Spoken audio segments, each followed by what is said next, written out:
ಧಮರುಕ ದಿಂದ ಶುರುವಾಯಿತು ಜಗಮೆಲ್ಲ ಓಂಕಾರ ತೈ ತೈ ಕಣುತ ಕುಣಿವ ಬಾರ ಅಷ್ಟಾಂಗ ಯೋಗ ಸಂಯೋಗ ಅಷ್ಟ ದಿಕ್ಕುಗಳ ಸಹಯೋಗ ಅಷ್ಟ వైభవకు శివనేనే మూల. ఎప్పుడొచ్చా కాదన్నయ్య, బుల్లెట్ దిగిందా లేదా? వాయిస్ ఇక్కడ ఉండాలి కానండి, మనం ఏది పెడతాదా. మనం బయటికి యో యో అంటూ వాడు అని పాడితే అసహ్యం కదండి. సోషల్ మీడియా హెల్ప్ అయిందండి ఇలాంటి విషయాలు. ఎందుకంటే ఎవరు టాలెంటెడ్ కాదు, ఓన్లీ వెలికి తీస్తుంది సోషల్ మీడియా ఒకటే. పెద్ద బడ్జెట్ ఫిలిం అనుకోండి, పెద్దవాళ్ళనే పాడిస్తారు, చిన్నవాళ్ళకి అవకాశాలు రావు. ఆల్రెడీ చిన్నవాడు ఏదైనా సినిమాలో పాడి హిట్ అయిపోతే వాడు పెద్దవాడికి. ఈవెన్ మీరు సో మా ఆడియో రిలీజెస్లో మ్యూజిక్ డైరెక్టర్ మాట్లాడే మాటలు మీరు వినండి, it will be like more hurting. కానీ మ్యూజిక్ డైరెక్టర్గా ఎవరు వాల్యూ ఇస్తున్నారండి? కీరవాణి గారి రామ రామ కృష్ణ కృష్ణ ఎంటర్ అవగానే కోరస్ ఏదో ఇచ్చారు, రామ రామ కృష్ణ కృష్ణ, అది కోరస్. సో మా ఇంట్రడక్షన్స్ అన్నీ అడిగారు, ఇలా నేను చెప్పాను సంగీతం వైలిన్లోని వోకల్లోని అనగానే వాయిస్తావు బాగా.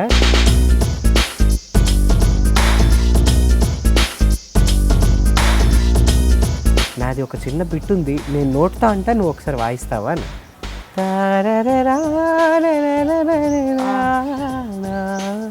ఫస్ట్ నా వైలిన్ రికార్డింగ్ నేను వాయించింది మర్యాద రామన్. నన్ను దగ్గరికి పిలిచి, నేను పాట ఇవ్వలేదని నువ్వు ఏమైనా ఫీల్ అవుతున్నావా అని అడిగా.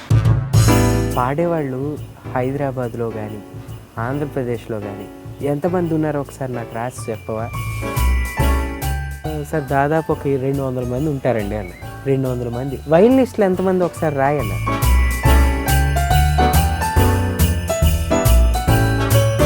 తిరుపతి వెళ్ళి తిరుమలలో మనమేం పూజారిగా ఉండిపోక్కర్లే, నాయన నన్ను ఒకసారి చూడు అని ఆయన చూశాడు అనుకో చాలు. బసంతి అనే సినిమాకి టైటిల్ సాంగ్ అన్నమాట, పాడడం కోసం అని మేము ఇద్దరం వెళ్ళాం. బాగుందిరా, హాయిగా సాంప్రదాయంగా చాలా బాగా పాడుతున్నారు. నాకు కావాల్సింది అది కాదురా.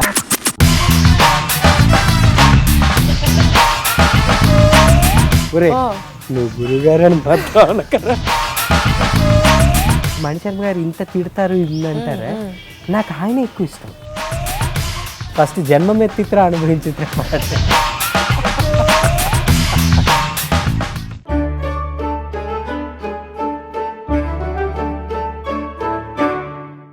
ఈరోజు నాతో పాటు ఒక సూపర్ సింగర్ ఉన్నాడు. ఎంత అద్భుతంగా పాడతాడో అంతకంటే అద్భుతంగా వైలిన్ ప్లే చేస్తాడు. ఇప్పటికే అందరికీ తెలిసిపోయి ఉంటుంది ఎవరి గురించి చెప్తున్నాను. His none other than Pavan. Hi Pavan. Hello అండి. హాయ్. ఇంత ఫార్మల్గా అంటే ఉంటే బాగుంటుంది కదా. ఓకే సరే, ఈరోజు నా ఇంటర్వ్యూలో పవన్ నట విశ్వరూపాన్ని చూడబోతున్నావు. చూస్తాను. నాకైతే నువ్వు చిన్నప్పటి నుండి తెలుసు, నా చిన్నప్పటి నుండి నేను చూస్తూనే ఉన్నాను. కాబట్టి అందరి కోసం ఒకసారి, ఎక్కడ పుట్టావు అంటే సంగీతానికి పుట్టినలేను, విజయనగరంలో పుట్టావు, ఆ కాలేజ్లోనే నేర్చుకున్నావు, and very well trained in Carnatic music. First music నీ లైఫ్లో ఎప్పటి నుండి స్టార్ట్ అయింది? మ్యూజిక్ కెరియర్ అంటే మా నాన్నగారు, అంటే నేను when I was 3 years old అప్పటి నుంచి కూడా మా నాన్నగారు కచేరీలు చేస్తూ ఉంటే నేను వెళ్ళి వెనక మా అమ్మ వాళ్ళ ఒళ్ళో కూర్చొని నేను ఇంకా అవన్నీ వింటూ ఉండేవాడిని. అంతే తప్ప మ్యూజిక్ మీద అంత పర్టికులర్గా నేర్చుకోవాలి అని ఒక ఇంప్రెషన్ అయితే కలగలేదు. ఓకే, ఏదో జస్ట్ ఆడుతూ పాడుతూ ఇట్స్ లైక్ ఎ గేమ్ అన్నట్టు అనిపించేది. కానీ మాకు అంత సీరియస్ ఒక టాపిక్కే మ్యూజిక్ అవుతుంది, నా లైఫే ఒక మ్యూజిక్లో ఉంటాను అని చెప్పి నేను ఎప్పుడు అనుకోలేదండి. ఇదే నా తర్వాత నేను చాలా ఏళ్ల తర్వాత నేను చదువుల మీద కూడా అదే కాన్సన్ట్రేషన్ చేసి MBA చేసి ఉద్యోగంకి వెళ్ళిన తర్వాత నాకు అర్థమైంది విషయం. Music I worked with one company there at Chennai. So as a marketing executive first. So చేసిన తర్వాత దాంట్లో ప్రమోషన్ వచ్చి సీనియర్ ఎగ్జిక్యూటివ్గా అయ్యాను. ఒక 1.5 year వర్క్ చేసి చెన్నైలో. అప్పుడు నాకు అర్థమైంది ఏంటి నాకు అసలు మ్యూజికే కదా చాలా ఇంట్రెస్ట్, ఎందుకు ఇటు వచ్చాను అని నేను ఎక్కువ కాన్సన్ట్రేషన్ చేసి తర్వాత ఇటు షిఫ్ట్ అవ్వడం, నా చదువుతో పాటు సంగీతం కూడా సాగిపోవడం వల్ల నాకు తెలియలే ఏది ప్యారలల్గా రెండు రన్ అవుతున్నప్పుడు ఏది మెయిన్గా తీసుకోవాలనే విషయం నాకు అర్థం కాలేదు. అంటే చదువే ఎక్కువ మెయిన్ ఏమో, చిన్నప్పటి నుంచి మా పక్కింటి వాళ్ళు ఎదురింటి వాళ్ళు ఇంజనీర్, డాక్టర్, ఎంబీఏ, మేనేజర్, అన్నీ ఇవే వింటున్నప్పుడు ఓహో ఇవే ఉంటాయేమో లైఫ్లో, ఇవే మెయిన్ తీసుకొని ఇది ఎలాగా సబ్ మెయిన్ పెట్టుకోలేమో అనుకున్నాను.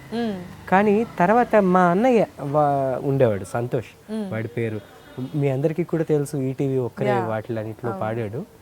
సో తను తీసుకున్న స్టెప్ ఏంటంటే ఫస్ట్ బ్యాంకింగ్ సైడ్ వెళ్ళిపోయాడు. వాడు ఇప్పుడు ప్రెసెంట్ ఎస్బీఐలో బ్రాంచ్ మేనేజర్గా పనిచేస్తున్నాడు. సో తను అలాగే తీసుకున్నాడు, సబ్ ప్రొఫెషన్గా ఇది తీసుకున్నాడు సంగీతాన్ని. ఓహో అలాగే తీసుకోవాలేమో, అదే పాతేమో అనుకున్నాను. కానీ తీసుకున్న తర్వాత అర్థమైంది, నేను మెయిన్ ప్రొఫెషన్గా తీసుకున్న తర్వాత ఏంటి నేను నిజానికి సంగీతంకే కదా కరెక్ట్ న్యాయం చేయాలి, నేను ఆఫీస్లో ఉంటున్న ఏదో జైల్లో ఉన్న ఫీలింగ్ వచ్చింది ఏంటి అని నాకు థాట్ వచ్చి అప్పుడు నేను ఈ సంగీతాన్ని మెయిన్గా తీసుకొని ఇంకా జాబ్ రిజైన్ చేసి. ఓకే, చిన్నప్పుడు నీకు నేర్చుకోవాలి అని అంటే నాన్నగారు ఎలాగో మ్యూజిక్లో ఉన్నారు కాబట్టి ఖచ్చితంగా మ్యూజిక్ అది నేర్పిస్తూ ఉండేవాళ్ళు, సంగీతం వైలిన్ ఎప్పుడు నేర్చుకున్నావు? వైలిన్ అంటే ఓపెన్ ఫ్యాక్ట్ ఏంటంటే నాకు చిన్నప్పటి నుంచి మ్యూజిక్ని ఓన్లీ గేమ్ కింద ట్రీట్ చేసేవాడిని. సో కాబట్టి మా ఇంట్లో సంగీతం ఉండేది, మా అమ్మ వీణ వాయించేది, మా నాన్నగారు అక్కడ సంగీత కళాశాల, మా ఇంట్లో నాన్నగారు స్టూడెంట్స్ అందరూ వచ్చి నేర్చుకోవడం జరిగేది. మా అన్నయ్య ఆ స్టూడెంట్స్తో పాటు కూర్చునేవాడు, నేను మాత్రం నాన్న దగ్గర ఎప్పుడూ కూర్చోలేదు. ముద్దు చిన్నవాడిని మా ఇంట్లో, నేనంటే ముద్దు మా ఇంట్లో. సో ఇంకా నేను ఎప్పుడు కూర్చొని నేర్చుకోవడం అట్లాంటివి ఉండేవి కావు. జస్ట్ వాళ్ళందరూ నేర్చుకుంటుంటే నేను అక్కడ బయట క్రికెట్ ఆడుకుంటుండేవాడిని. నా ఆటల మీద ఎక్కువ ఇష్టం అన్నమాట. సో ఇంకా అప్పుడు ఏంటంటే ఎవరైనా మిస్టేక్ పాడితే మాత్రం ఇది తప్పని చెప్పేవాడిని. అక్కడ అలా పాడకూడదని ఏదో వినికిడ్ నాలెడ్జ్తో చెప్పేవాడిని, కానీ నాకు అంత పెద్ద ఇంట్రెస్ట్ లేదు. మా నాన్నగారు కూడా ఏమనుకునేవారంటే వీడు అల్లరిగా ఉంటాడు, వీడు సంగీతానికి పనికిరాడు, ఏదో ఆటల్లో లేకపోతే స్పోర్ట్స్లో లేకపోతే చదువుల్లో పెట్టాలి వీడిని నన్ను ఫిక్స్ అయిపోయి. తర్వాత కొద్ది రోజుల తర్వాత నేను కాంపిటీషన్స్లో మా అన్నయ్య పాడుతున్నప్పుడు సబ్ జూనియర్గా నా పేరు ఇచ్చేసేది మా అమ్మ. మా అన్నయ్య ఎలాగ జూనియర్ లెవెల్స్లో ఉన్నాడు, సబ్ జూనియర్ ఏమీ కాకుండా పోతే వీడి పేరు ఇచ్చేద్దాం ట్రై చేసి, అలాగా ఒకసారి విన్ అవ్వడం జరిగింది. ఆ తర్వాత నుంచి మా అమ్మకి వీడు బాగా పాడుతున్నాడు అనే ఇది పెరిగింది, మా అమ్మకి నాన్నగారికి ఇద్దరికి.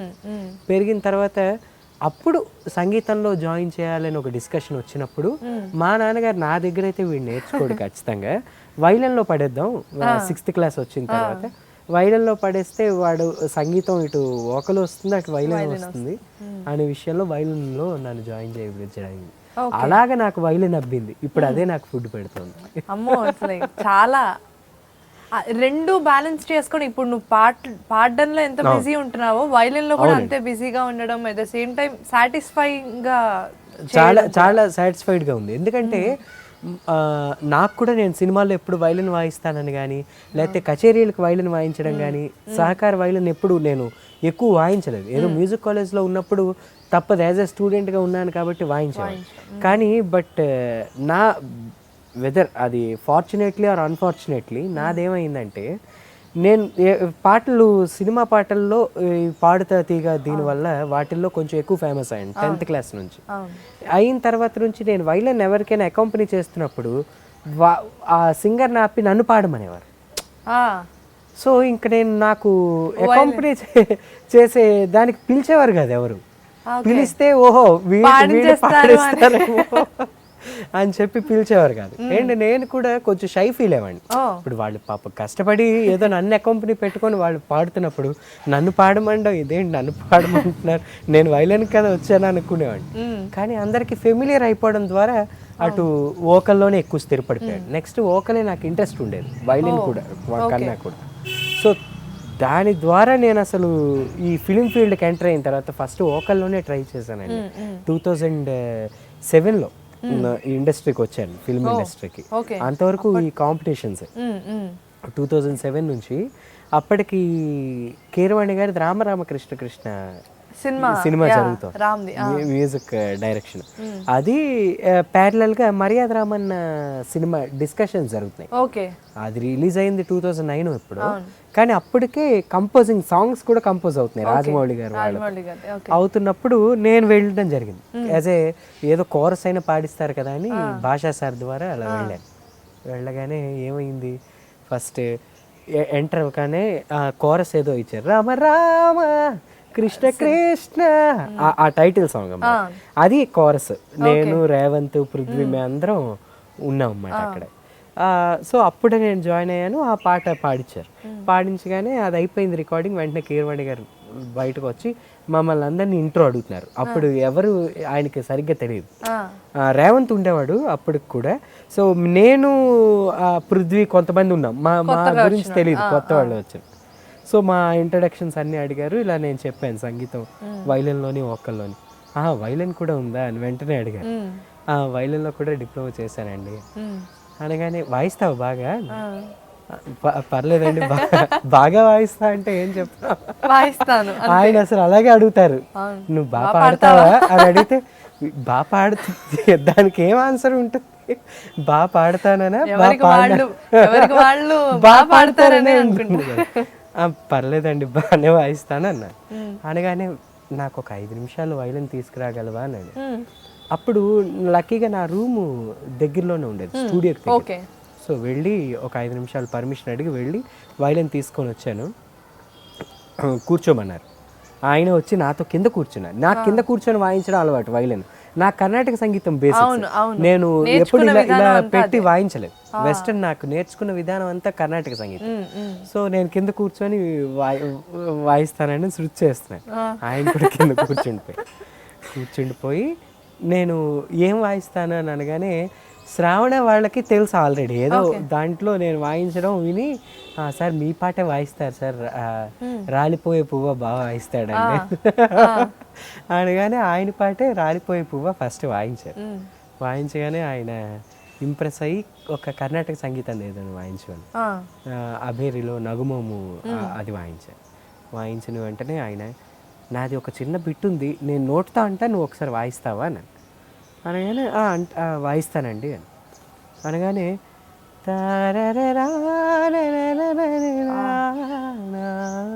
అనే ఒక బిట్ చెప్పారు. ఆ బిట్ చెప్పారమ్మ. వాయించాను.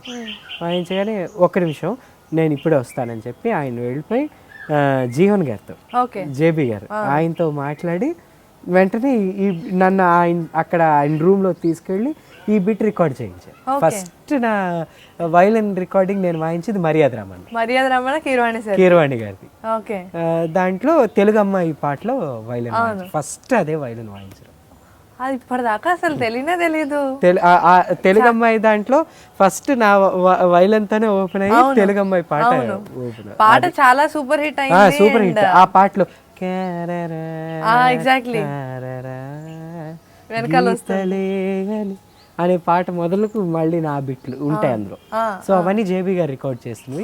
కీరవాణి గారు చెప్పినవి ఎస్పెషల్, పవన్ నువ్వు ఇది వాయించాలి అని చెప్పి ఆయన రికార్డ్ చేసి కూడా పెట్టారు. ఆ ట్రాక్ ని ఆయన పాడేస్తారు నోట్తో. ఆయన ట్రిక్ ఏంటంటే నోట్తో అన్ని బిట్లు పాడేసి, పవన్ ఇక్కడ బాలేష్ గారు షహనాయ్ ఇవన్నీ పేరుతో సహా ఆయన రికార్డ్ చేస్తారు. మొత్తం మేము అవన్నీ విని మళ్ళీ వాయించాలన్నమాట. అది ఒక great experience in my life. First recording అది నేను మర్చిపోలేను. యాజ్ ఏ సింగర్గా, కోరస్ సింగర్గా వెళ్ళిన వాడిని నన్ను ఇందులో తీసుకొచ్చి వైలన్లో కూర్చోబెట్టి నువ్వు వాయించాలని చెప్పిన ఏకైక వ్యక్తి కీరవాణి గారు. తర్వాత నాకు అనిపించింది ఏంటంటే, నేను పాడడానికని వస్తూ ఉంటే ఇందులో ఏం జరుగుతుంది, ఏమవుతుంది అసలు ఏంటి. అప్పుడు గీత వీళ్ళందరూ పాడుతూనే ఉన్నారు.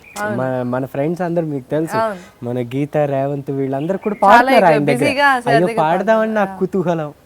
ఈయనేమొచ్చి వైలెన్లో పెట్టారు. ఏంటా వైలెన్లో పెట్టారు అని అడిగాను. నేను పర్సనల్ గా వెళ్ళి కూడా అడిగాను. ఏది ఆఫ్టర్ మర్యాద రామన్న తర్వాత జుమ్మంది నాదం జరుగుతాం. జుమ్మంది నాదంలో నేను అనుకోవడం ఏంటంటే, కర్ణాటక సంగీతం బేస్డ్ మీద జుమ్మంది నాదం టాపిక్. మంచు మనోజ్ గారు. అవునవును తెలుసు sir. ఆయనది అది బేసిక్ గా సాంగ్స్ మొత్తం రిలేటెడ్ సాంగ్స్ కదా. మొత్తం రాఘవేంద్రరావు గారిది డైరెక్షన్. అవును. సో నా ఉద్దేశం ఏంటంటే రాఘవేంద్రరావు గారి డైరెక్షన్, ఇటు మనోజ్ గారి యాక్షన్ అండ్ కీరవాణి గారి మ్యూజిక్ డైరెక్షన్ అని నేనేమనుకున్నానంటే అబ్బా ఇందులో అయినా మనకు ఒక పాట వస్తే కర్ణాటక సంగీతం కొంచెం దగ్గరలోనే ఉంది కదా, అట్లీస్ట్ ఇందులో అయినా పాట ఇస్తారేమో అని వెళ్ళి ఓకల్ కోసం అడిగాను. బహుశా బట్ అది పాప ఆయన ఇద్దాం అనుకున్నా కూడా ఛాన్స్ అందులో వర్కౌట్ కాలేదు. సో ఆ జుమ్మందనాదంలో మొత్తం వైలిన్ వాయించాను.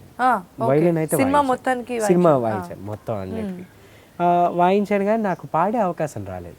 నేను చాలాసార్లు ఏదో మనసులో బాధపడ్డాను, బట్ నాకు ఇంతవరకు కూడా పాడే అవకాశం రాలేదు కీరవాణి గారి దగ్గర. ఆయన సినిమాల్లో పాడకపోయినా ఆయన ముందు పాడేవా, ఆయనతో కలిసి ప్లే చేయడం అసోసియేషన్ అయితే. తర్వాత నాకు ఆయనతో అసోసియేట్ అయ్యేటప్పుడు నాకు ఒక్క చిన్న విషయం తెలిసింది. ఆయన ఏమన్నారంటే నన్ను దగ్గరికి పిలిచి నేను పాట ఇవ్వలేదని నువ్వు ఏమైనా ఫీల్ అవుతున్నావా అని అడిగారు.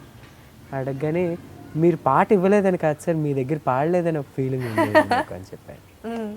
అనగానే ఆయన ఏమన్నారంటే నాతో వెంటనే పాడేవాళ్ళు హైదరాబాద్లో కానీ ఆంధ్రప్రదేశ్లో కానీ ఓవరాల్ ఇండియాలో కానీ ఎంతమంది ఉన్నారో ఒకసారి నాకు రాసి చెప్పవా అన్నారు. దాదాపు హైదరాబాదే ఎస్టిమేషన్ తీసుకో ఎంతమంది సింగర్స్ ఉన్నారు సార్, దాదాపు ఒక 200 మంది ఉంటారండి అన్న. 200 మంది ఖచ్చితంగా ఉన్నారు పాడేవాళ్ళు, బాగా పాడేవాళ్ళు. సో 200 మంది వైలినిస్టులు ఎంతమంది ఒకసారి రాయి అన్నారు. లిస్టు తేలేదు, ఒక 5గురో 6గురో తేలుతారు, ఓన్లీ వాళ్ళు తేలేదు. సో పాడేవాళ్ళతో నువ్వు కంపేర్ చేసుకుంటే వైలినిస్ట్ నువ్వు ఒక్కడవే ఉన్నావు. ఇప్పుడు నాకు నచ్చే వైలినిస్ట్లో నువ్వు, త్యాగరాజు అండ్ నెక్స్ట్ లేకపోతే వీళ్ళల్లో ఇక్కడ హైదరాబాద్లో. సో నాకు ఇష్టమైన వైలినిస్ట్గా నువ్వు ఉన్నావు, వైలిన్లో కూడా నీకు పైకి వస్తావు. ఈ డిప్రెషన్స్కి లోన్ అవ్వవు, సింగర్స్ పడే డిప్రెషన్స్ నువ్వు లోన్ అవ్వవు, అది నేను కల్పించిన నీకు ఒక ఫ్రీడమ్ అని అన్నారు. నేను చాలా హ్యాపీగా ఫీల్ అయ్యాను. ఆయన దగ్గర పాడకపోయినా ఆయన నుంచి నువ్వు చాలా బాగా పాడతావు అనే మాట మాత్రం వచ్చింది ఆయన వాయిస్ చాలు. ఇప్పుడు నేనేమంటానంటే స్వామివారి తిరుపతి వెళ్ళి తిరుమలలో మనమేం పూజారిగా ఉండిపోక్కర్లే, నాయన నన్ను ఒకసారి చూడు అని ఆయన చూశాడు అనుకో చాలు, అలా హ్యాపీ ఫీల్ అయిపోతాం. అలాగే ఈవెన్ నన్ను ప్రోత్సహించిన అగ్ర దర్శకులు, సంగీత దర్శకుల్లో కీరవాణి గారు అండ్ మణిశర్మ గారు, కోటి గారు, అలాగే సాలూరు వాసురావు గారు, వీళ్ళందరూ తదితర మాధవపెద్దు సురేష్ గారు, వీళ్ళందరూ సినిమా వర్గంకి సంబంధించిన వాళ్ళందరూ కూడా నన్ను అంత బాగా ఎంకరేజ్ చేశారండి. వాళ్ళే ఎంకరేజ్ చేస్తున్నారు కూడా. వాళ్ళందరికీ నేను ఎప్పుడు నా జీవితాంతం రుణపడే ఉంటాను. నీ అంటే ఇప్పుడు సినిమాల్లో వాటిలో చూసుకుంటే కూడా చెప్పాలంటే వర్క్ చేసింది అయితే చాలా ఎక్కువ. అవును, చాలా అంటే కష్టపడ్డావు అని నేను అన్నాను, ఎందుకంటే ఇష్టపడ్డావు కాబట్టే దాన్ని చేస్తున్నావు 100%. బట్ నువ్వు ఎక్స్పెక్ట్ చేసి అంటే కొన్ని ట్రాక్స్ అవన్నీ కూడా నువ్వు పాడి కొన్ని ఎక్స్పెక్ట్ చేసినప్పుడు ఆ రిజల్ట్ మనకు రాదు, అంటే లాస్ట్ మినిట్ లో చేంజెస్ అయిపోవడం అవన్నీ జరుగుతూ ఉంటాయి. అలాగే నీకు కూడా జరిగే ఉంటాయి, చాలా జరిగాయి. ఇప్పుడు ఫర్ ఎగ్జాంపుల్ నేను మణిశర్మ గారి దగ్గర చాలా ట్రాక్లు పాడాను.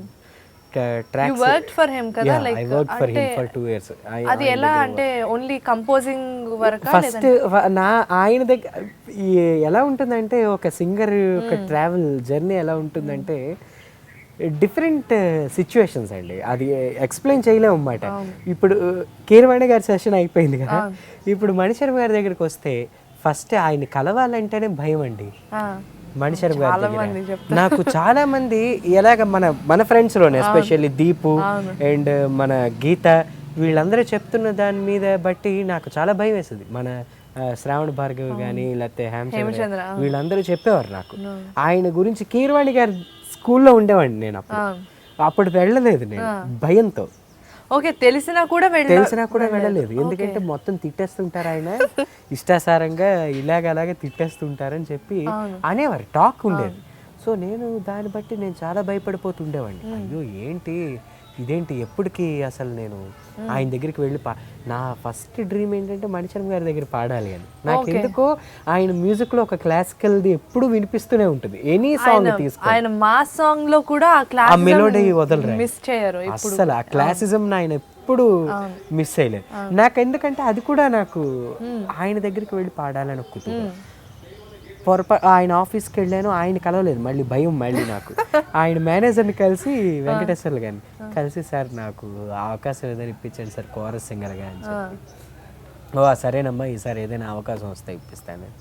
కరెక్ట్గా లక్కీగా ఒక కెమెరామెన్ గంగతో రాంబాబు జరుగుతుందండి. అది జరుగుతున్నప్పుడు వెళ్ళాను. ఆయన దగ్గరికి వెళ్ళినప్పుడు రీ రికార్డింగ్ జరుగుతుంది ఆ సినిమాకి రీ రికార్డింగ్. అది రచ్చ, 2 parallel గా రీ రికార్డింగ్ జరుగుతుంది. రచ్చ సినిమా కూడా కెమెరామెన్ గంగతో రాంబాబు. ఈ 2 సినిమాలు రీ రికార్డింగ్ జరుగుతున్నప్పుడు కోరస్ సింగర్స్ కావాలి. దీపు వచ్చాడు, ఎవరో ఒక అబ్బాయి మిస్ అయ్యాడు, రావడం మానేశాడు. ఆ అబ్బాయి ప్లేస్లో నేను వెళ్ళాను. ఒక సింగర్ రాలేదు, మేల్ సింగర్. ఆ అబ్బాయి ప్లేస్ రాకపోతే వెంటనే నాకు కాల్ చేశారు, నేను వెళ్ళాను ఫస్ట్ టైం. వెళ్ళగానే ఆ కోరస్ బిట్స్ పాడించారు. ఒక్కొక్కరిది మణిశర్మ గారి టేకింగ్ డిఫరెన్స్. ఒక్కొక్కటి ఏంటంటే ఒక్కొక్కళ్ళ గొంతు వింటూ ఉంటారు ఫస్ట్ మైక్లో, విన్న తర్వాత ఫుల్ కోరస్ టేక్ చేస్తారు. ఒక్కొక్కడు ఆ బిట్ని అందరూ పాడుతున్నారు, ఒక్కొక్కడు నేను పాడా అన్నమాట. ఎవరిది అని అడిగారు. అనగానే సార్ నేను పవన్. ఓకే సరే పాడియండి ఎవరు అన్నారు, వారు ఏమనుకున్నారో ఏమో పాడేసాం.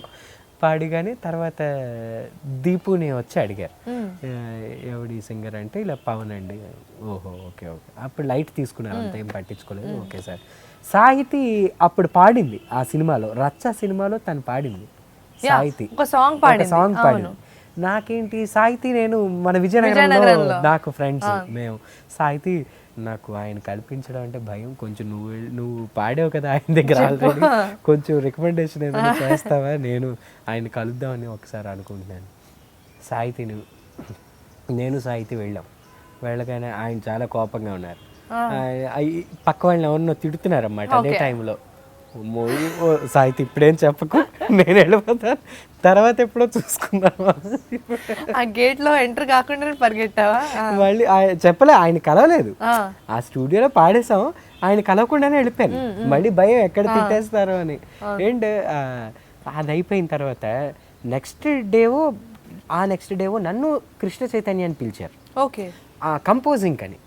ఏది మా దురదృష్టం అదృష్టమో తెలీదు, మాకేమొచ్చి వెస్టర్న్ సాంగ్ పిలిచారు మా ఇద్దరిని. కేసీది నాది, ఇద్దరిది సాఫ్ట్ వాయిసెస్. ఆయనకి రా ఫీల్ కావాలి, మాది ఇద్దరిది సాఫ్ట్ వాయిసెస్. ఏమైపోయింది అది ఏ సినిమాకి అంటే బసంతి అనే సినిమాకి టైటిల్ సాంగ్ అన్నమాట. ఆ టైటిల్ సాంగ్ పాడడం కోసం అని మేము ఇద్దరం వెళ్ళాం. ఇద్దరం ఇంకా దొరికిపోయాం. ఆయనే హార్మోని పెట్టుకొని కూర్చున్నారు, ఇద్దరం కూర్చొని. కేసీకి ఫస్ట్ టైం, నాకు ఫస్ట్ టైం. కేసీ ఇంతవరకు కలవలేదు. నేను తను అదే టైం ఫస్ట్ టైం వెళ్ళి ఇంకా ఆయన పాడమంటే మేము పాడేవాళ్ళం. బాగుందిరా, హాయిగా సాంప్రదాయంగా చాలా బాగా పాడుతున్నారు, నాకు కావాల్సింది అది కాదురా అని చెప్పి తిట్లు ఓకే. ఫస్ట్ ఆ టైంలో ఏమైనా తిట్లు తిన్నారా? ఎందుకు తినలే, కావాల్సిన తిన్నాం. తిన్న తర్వాత ఏమైంది తెలుసా, పాపం మమ్మల్ని రక్షించింది నరేంద్ర అప్పటికి కెమెరామెన్ గంగతో రాంబాబు. అండ్ తను ఫీడింగ్ అని వచ్చాడు. నరేంద్ర యాక్చువల్లీ సింగర్ గా రాలేదు మణిశర్మ గారి దగ్గర. కీబోర్డ్ ఫీడ్ చేయడానికి తనకి ఫీడింగ్ ఇంట్రెస్ట్ అన్నమాట, ప్రోగ్రామింగ్. సో అటు వచ్చి తను ఏదో లక్కీగా కృష్ణ వందే జగద్గురుకి ట్రాక్ ఎవరు లేకపోతే తిని పాడాడు. ఏది అది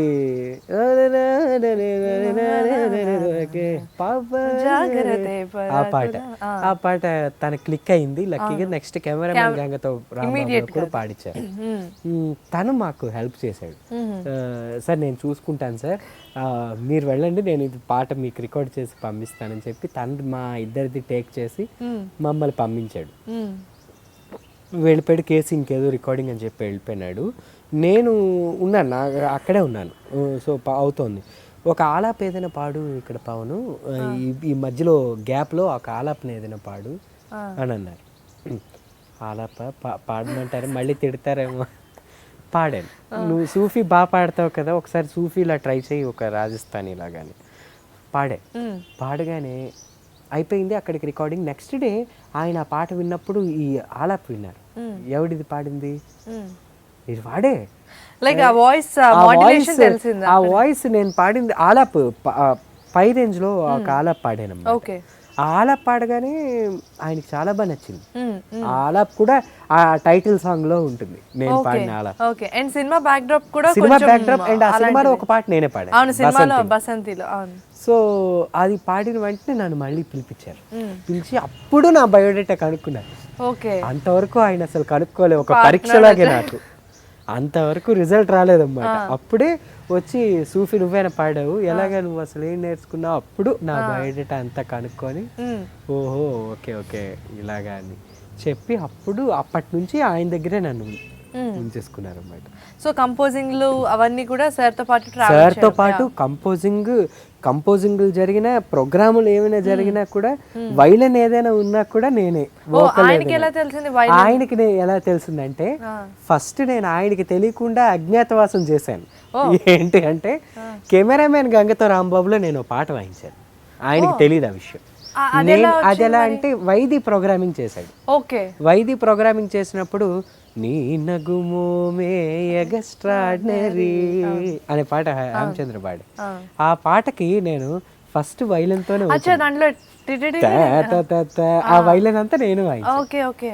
వైలన్ బిట్ వర్కింగ్ అదంతా కూడా నేను వైది కలిసి చేసింది. ఓకే. అది లైవ్ వైలన్ నాది చేశారు. ఆ మిక్స్ ఆయన వరకు వెళ్ళలేదు, నేను వాయించాను తెలియదు. వైది చేశాడని తెలుసు అంతే తప్ప వాయించింది ఎవరని తెలియదు. తర్వాత నేను మళ్ళీ కలిసి ఇలా మాట్లాడుతున్న సందర్భాల్లో ఆ వైలన్ నేనే వాయించాను సార్. వైలన్ కూడా వాయిస్తావా అని చెప్పి మళ్ళీ నెక్స్ట్ రచ్చాలో వీటిలన్నిట్లో వాయించారు అప్పుడు రీ రికార్డింగ్ నుంచి వీటిలో. సో అది ఆయన దగ్గర నా ట్రావెల్. తర్వాత ఆయనతో యుఎస్ ఆయన ఒక కొడుకు లాగా అన్నమాట నేను, అది నా అదృష్టం. ఆయన నన్ను ఒక్కటే ఏంటంటే ఒరే వీడిని ఇంకేం అనలేదు అనే స్టేజ్ అన్నమాట. నేను వెంటనే ఆయన తిడుతున్నప్పుడే గురువుగారు అంటానమ్మా. ఆయనకి ఆ పదం చాలా ఇష్టమైన పదం, ఒరే నువ్వు గురువుగారు అని మాత్రం అనకరా. ఆయన వెంటనే తిట్టడం మానేసేవారు అన్నమాట గురువుగారు అనగానే. ఇంకా అంత ప్రేమ నా మీద. నిజానికి ఆయన ఏ ఇంటర్వ్యూలో వెళ్ళినా, మొన్న ఈవెన్ మన స్వప్న గారి ఇంటర్వ్యూలో కూడా మీకు అత్యంత కోపం ఉండే సింగర్ ఎవరంటే నా పేరు చెప్పారట. అంటే ఆయనకి ఇష్టం, ఎవరికి అంత ఎక్కువ కోపం ఉంటుందో ఆయనకి ఇష్టం. ఈవెన్ సాలూరు వాసురావు గారు కూడా అలాగే తిట్టేస్తుంటారు.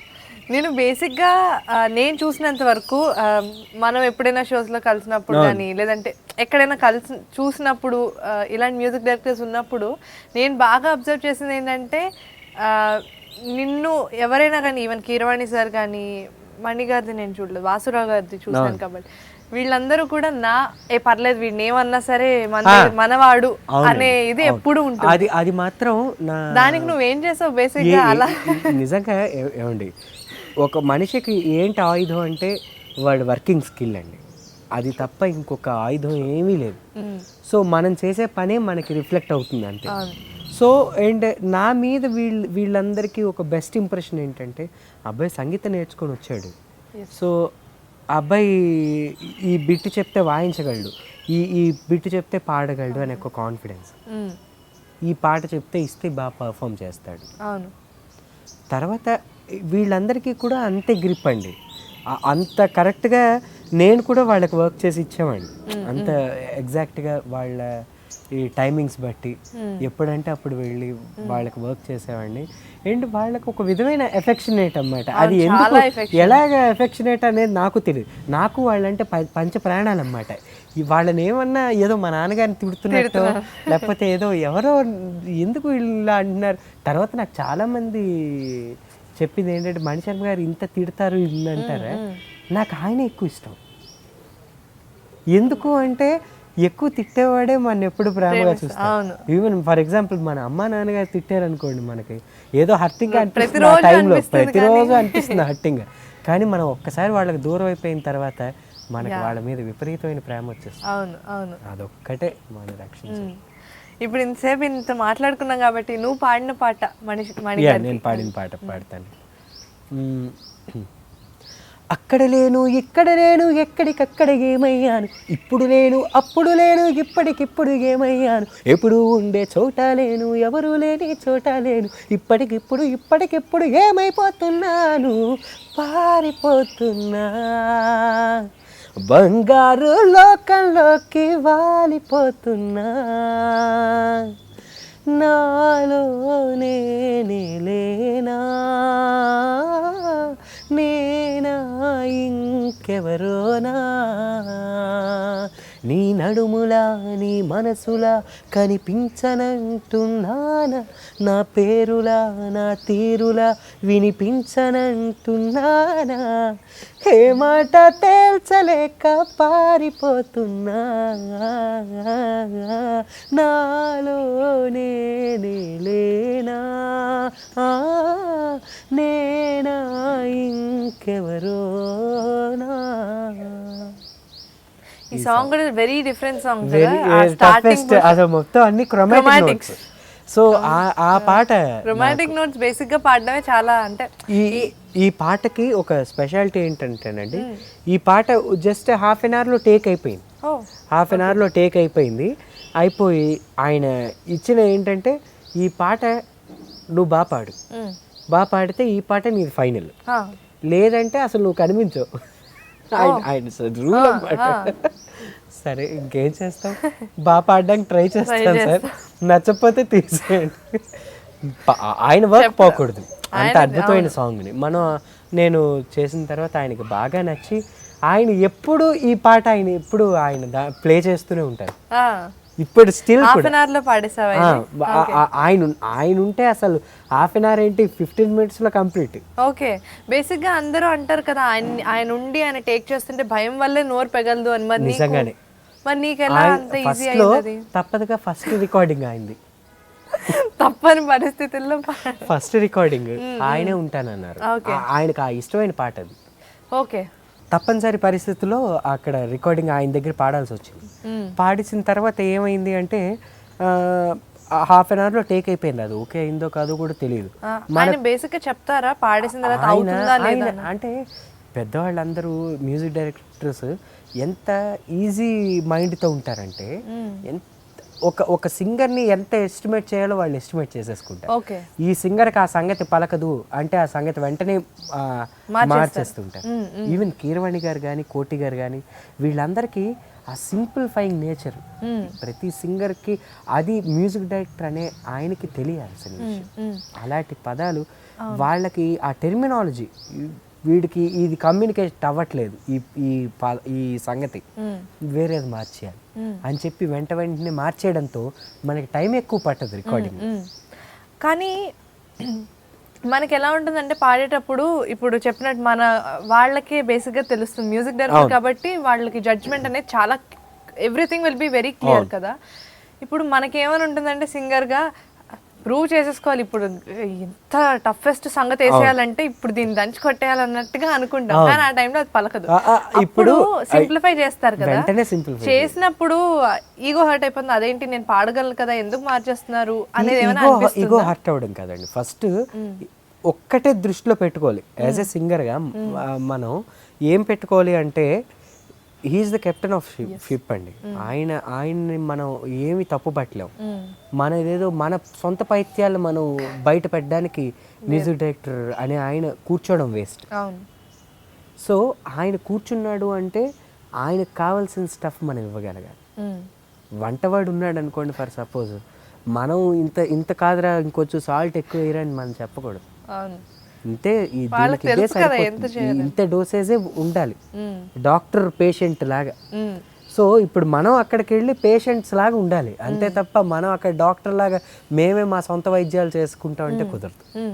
అలాగా మణిశర్మ గారు వాళ్ళు పెద్దవాళ్ళు ఉంటే ఈ ఉంటే తప్ప ఆ పాట అంత బాగా అవుట్పుట్ వచ్చేది కాదేమో. అది మాదే మన ఓన్గా మనం వేసేసుకుంటే ఆ పాట అవుట్పుట్ రాదు.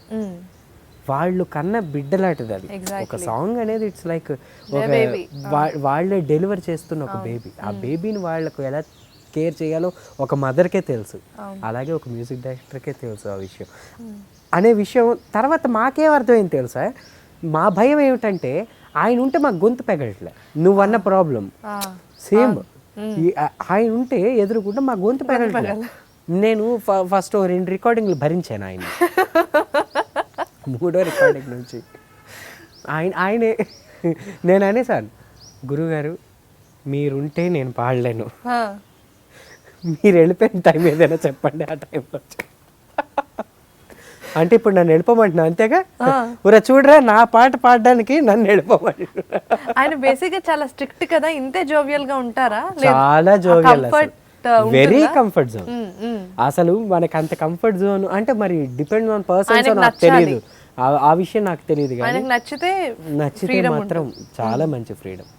ఈవెన్ మన సింగర్స్ అంటే ఎంత ఇష్టం ఆయనకి, శ్రీకృష్ణ అన్న వీళ్ళందరూ, మన గీతా మాధురి అన్న వీళ్ళందరినీ ఎప్పుడు తిడుతూనే ఉంటారు. ఆ తిట్లోనే ఎంత ప్రేమ కనిపిస్తుందో.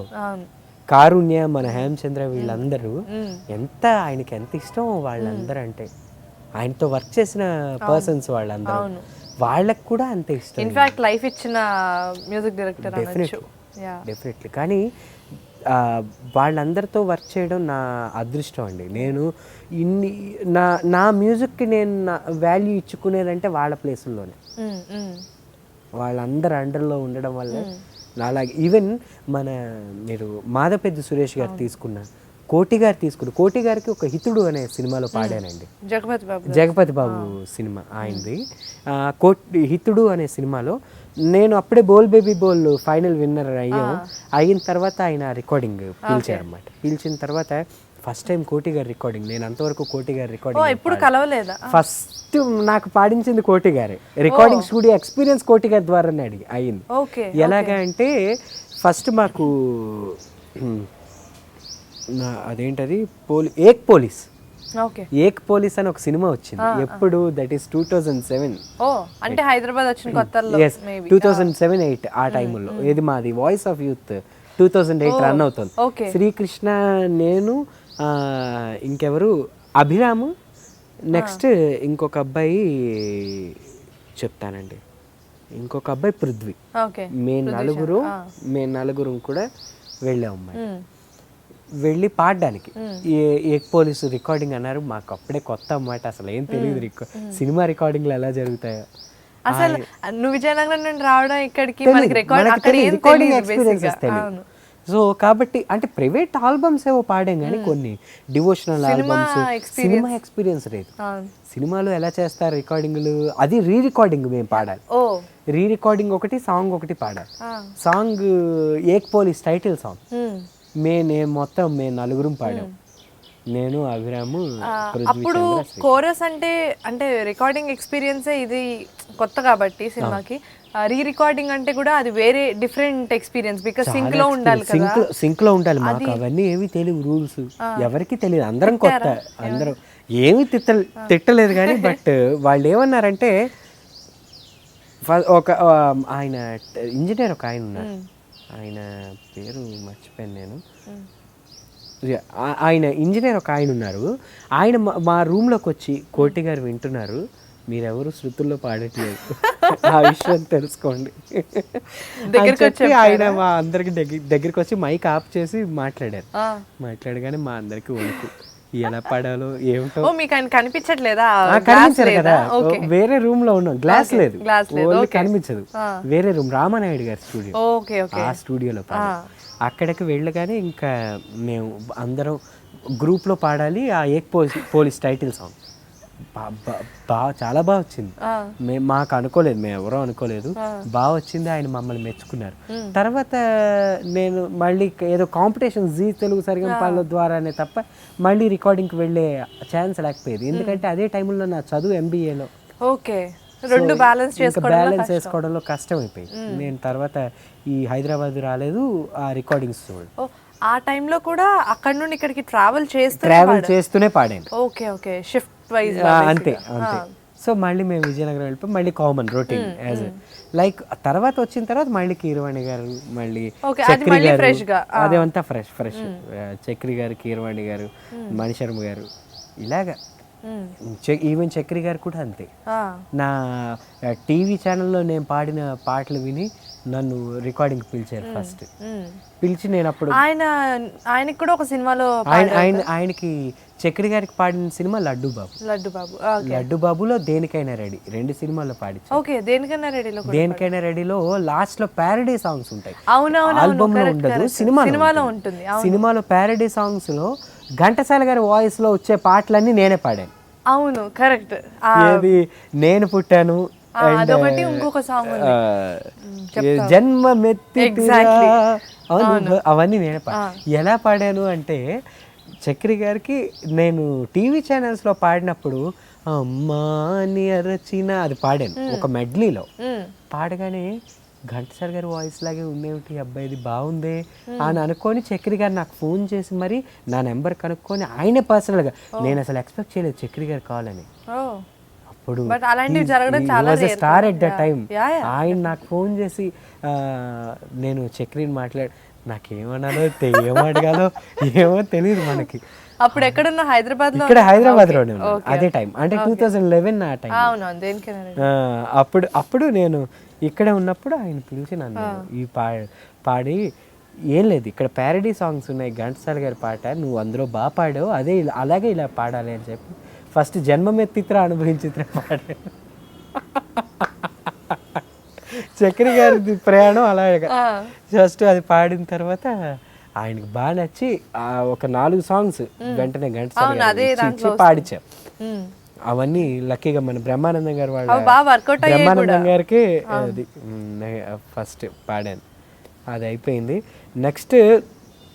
నెక్స్ట్ నా జర్నీలో చక్రి గారికి హరిహరన్ లాంటి టింజ్ వాయిస్ కావాలంటే మళ్ళీ నన్నే పిలిపించి లడ్డు బాబు సినిమాలు ముద్దు గుమ్మ బుట్ట బొమ్మ నా మనసేదో చేసావే వెన్నెలమ్మ జాబిలమ్మ నా కన్నీ నువ్వయ్యావే, ఈ పాట నన్ను పాడి చాలా బాగుంటుంది ఈ పాట. చాలా చాలా చాలా very classy, very classy. Hariharan గారి టింజే కావాలని ఆయనే దగ్గరుండి పాడించారు.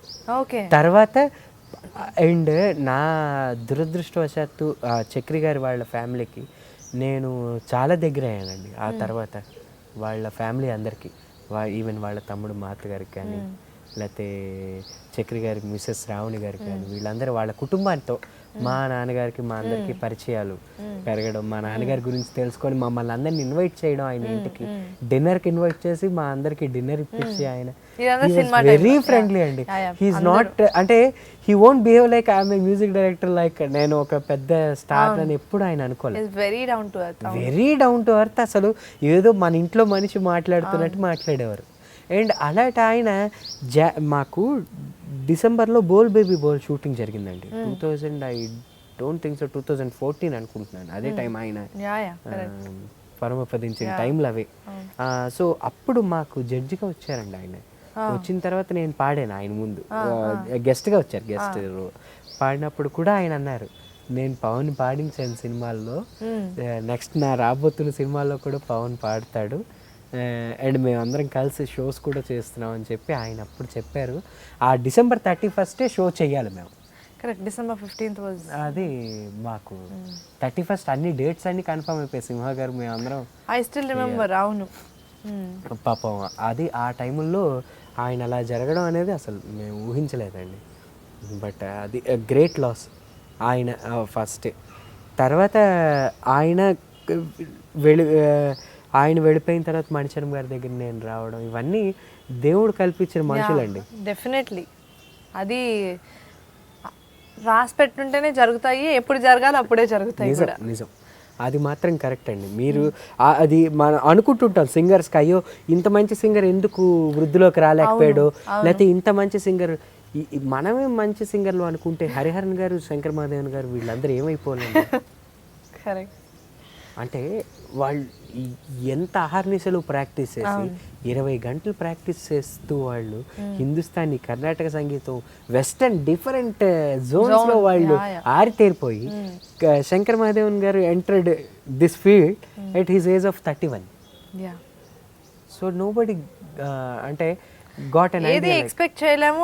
అండ్ అంతవరకు ఆయన వదలలే, పట్టు విడవని విక్రమార్కుడు ఆయన ప్రయత్నిస్తూనే ఉన్నారు. ఎందుకంటే ఏ క్షణంలో ఏదవుతుందో ఎవ్వరు ఏం చెప్పలేరు. ఇవాళ మంది అనుకుంటే రేపు మంది కాదు, రేపు మనది అనుకుంటే ఇవాళ మంది కాదు అన్నట్టు ఉంటుంది పరిస్థితి. ఇవన్నీ మాకెక్కడ ఎవరు గైడెన్స్, ఎవరు ఫిలిం ఫీల్డ్లో ఎవరు గైడెన్స్ అంటే పెద్దవాళ్ళు మహానుభావులు జానకమ్మ గారు, సుశీలమ్మ గారు, చిత్రమ్మ గారు, లేకపోతే మన బాలు గారు, వీళ్ళందరే ఆదర్శం అండి. లేకపోతే యాజ్ ఎ సింగర్గా ఇన్నాళ్ళు సస్టైనిటీ ఉండడం, ఇన్నాళ్ళు ఉన్నా కూడా వాళ్ళ పాటలే మనకి నచ్చడానికి కారణం అదే. ఇప్పుడు కరెక్ట్ చెప్పినట్టు ఈ ఎన్ని వస్తున్నా కానీ వస్తున్నాయి పోతున్నాయి, కానీ అప్పటివే కదా ఇంకా ఇప్పటికీ మనం పాడుతూనే ఉన్నాం. ఇప్పుడు చిత్ర గారి పాట ఏదైనా విన్నా కూడా అబ్బా ఇప్పటికి కూడా అనిపిస్తుంది మనకి. అది ఒక కన్సిస్టెంట్ పర్ఫార్మెన్సెస్ అంటే. అలా ఆ కన్సిస్టెన్సీ వచ్చినప్పుడు ఏ సింగర్ అయినా పెద్దవాడు అవుతాడండి. ఆఫ్ కోర్స్ ఆ కన్సిస్టెన్సీ కోసం మేమందరం ప్రయత్నిస్తున్నాం. ఇప్పుడు నువ్వు చెప్పాలంటే ఇంత లైక్ యాజ్ యూ సెడ్ ఒక హాఫ్ అన్ అవర్లో నేను పాడేసాను, లేదంటే ఇంకొంచెం మ్యూజిక్ డైరెక్టర్స్ ఉన్నప్పుడు బేసిక్గా వాళ్ళు ఉంటేనే మనం పాడడం ఈజీ అనేది ఒకటి, వాళ్ళు ఉంటే మన గొంతు పగలదు అనేది ఇంకొకటి. ఈ రెండు ఒకే దగ్గర ఉంటున్నాయి బేసిక్గా. అంటే కంఫర్ట్ జోన్స్ అండి. అది అంటే కొంతమంది ఇప్పుడు కీరవాణి గారు ఉన్నప్పుడు అనుకోండి మనం పాడాలనిపిస్తుంది, కీరవాణి గారు లేకపోతే పాడబుద్ధి వేరు. అవును అవును, ఆ ఫీల్ అదేమిటో ఆయన ఉంటే ఒక ప్లెజెంట్ ఫీల్ అన్నమాట. ఆయనకు అసలు అలజడి ఉండదు, ఒక టెన్షన్ ఉండదు, ఒక గాబరా ఉండదు. వస్తారు ఆయన ఇల్లులా వస్తారు అంతే. నా వైలిన్ బిట్టి చెప్పడం కూడా హాయిగా పడుకుంటూ చెప్తూ ఉంటారు ఆయన. హాయిగా ఇలా పడుకుంటూ వైలిన్ బిట్టి చెప్తారు, ఏదో మన ఇంట్లో మనం వాయించుకుంటూ ఉంటాం. ఆ ఫీల్ ఆయన వెంటనే ఆయన మాట్లాడడం కూడా ఈ బిట్టు వాయిస్తావా అని అడుగుతారు. నేను ఇలా చూస్తా, ఏం చెప్పను, సరేలే వాయిస్తావేమో చూద్దాం. ఆయన కూడా అంత టేక్ ఇట్ ఈజీ అన్నమాట. ఇది వాయించాలి నువ్వు, ఇది వాయించకుండా నువ్వు వెళ్ళకూడదు అనేటట్టు ఉండడు ఆయన. ఆయన ఎలా అంటే వాయిస్తావా, సరే చూస్తానులే, వాయిస్తావో లేదు అని ఆయన చూస్తూ ఉంటారు. ఏదో ఆయనకి తెలియనట్టు వైలిన్ ఆయనకే తెలుసుగా అన్ని. కానీ నేను ఇప్పుడు ఏమడుగుతున్నా అంటే ఇప్పుడు ఆ రెండు సిచ్యుయేషన్స్ ఒకే దగ్గర ఉన్నప్పుడు నీకు ఎందుకు అంత ఈజీ అవుతుంది? ఎందుకంటే నువ్వు చిన్నప్పటి నుండి కర్ణాటిక్ నేర్చుకోవడం వల్ల అది బెనిఫిటా అనుకోవచ్చా? అలాగా నన్ను చాలా మంది సింగర్స్ ఎక్స్పీరియన్సెస్ అయ్యానండి. నేను సింగర్స్లోనే చాలా ఎక్స్పీరియన్సెస్ ద్వారా నేను నేర్చుకున్న విషయం ఏంటంటేనండి ఒకటే ఒక విషయం. నేనేదో కర్ణాటక సంగీతాన్ని నేర్చుకున్నాను, లేకపోతే నేను చిన్నప్పటి నుంచి దీంట్లో ఉండి కష్టపడిపోయి ఏమీ రావట్లేదనో, ఎప్పుడు నిరుత్సాహం అయితే ఎప్పుడు పడలేదండి. పడిన స్టేజెస్ ఉన్నాయి, దానివల్ల నేను ఎక్స్పీరియన్స్ కూడా అయ్యాను. నేను చాలాసార్లు అనుకుంటుండేవాడిని, ఏంటి ఏమీ లేని వాళ్ళకి వీడేమి అల్లరి చిల్లరగా తిరిగే వాళ్ళకి వీళ్ళకి ఆఫర్స్ వస్తున్నాయి ఏంటి అని అనుకునేవాడిని. దట్స్ మై ఫాల్స్ మైండ్ అన్నమాట.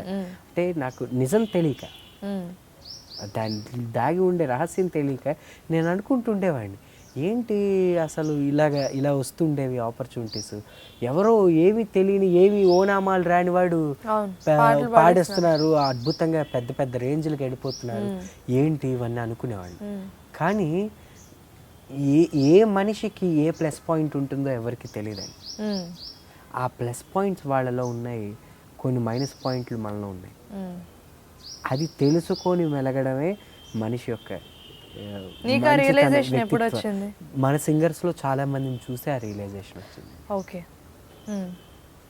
చాలా మందిని చూసి బాగా పాడుతున్న వాళ్ళని బాగా ఇప్పుడు చాలా మంది, ఫర్ ఎగ్జాంపుల్ చెప్పకూడదు, నేను శ్రీకృష్ణ వీళ్ళందరినీ కూడా చూసి నేర్చుకున్న విషయాలు ఇవన్నీ.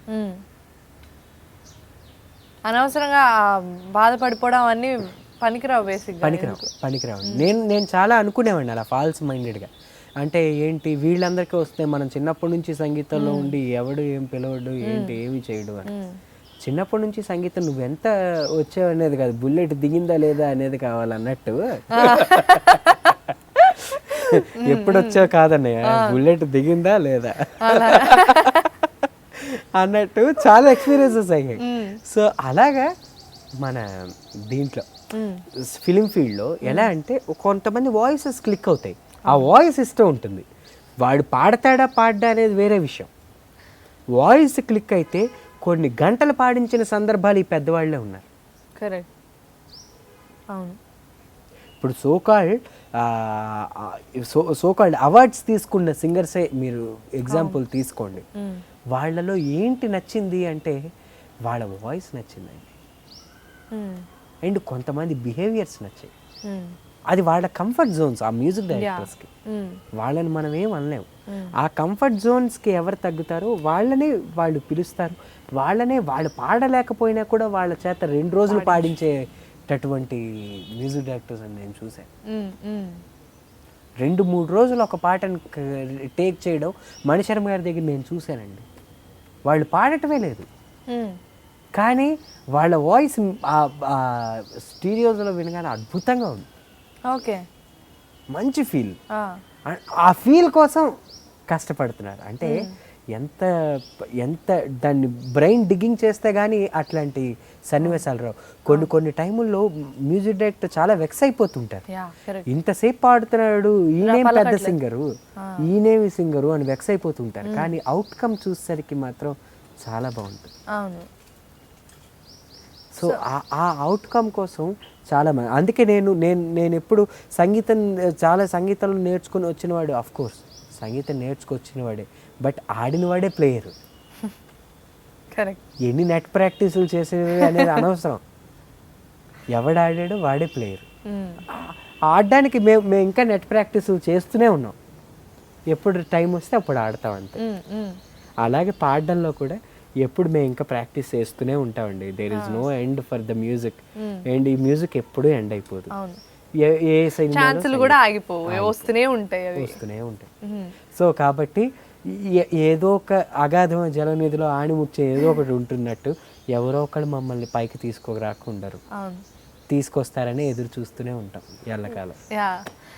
ఏదైనా ఇప్పుడు ఇంత మాట్లాడుకున్నవాడు ఒక మంచి పాట పాడు, నీకు నచ్చిన పాట పాడు. నాకు ఇష్టమైన పాట, నాకు చాలా నచ్చే పాట ఒక పాట పాడతానండి. అందమే ఆనందం అనే సినిమాలో సత్యం గారు కంపోజ్ చేసిన ఒక పాట. మధుమాస వేళలో మరుమల్లె తోటలో, మధుమాస వేళలో మరుమల్లె తోటలో, మనసైన చిన్నది లేదేలనో, మధుమాస వేళలో మరుమల్లె తోటలో.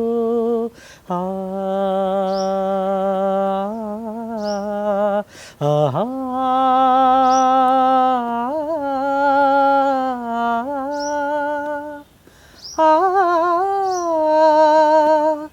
ఆడింది పూల కొమ్మ, పాడింది కోయిలమ్మ, అనురాగ మందిరంలో కనరాదు పైడి బొమ్మ, ప్రణయాలు పొంగే వేళ, ప్రణయాలు పొంగే వేళ, నాలో రగిలే ఏదో జ్వాల, మధుమాస వేళలో మరుమల్లె తోటలో, మనసైన చిన్నది లేదేలనో, మధుమాస వేళలో మరుమల్లె తోటలో.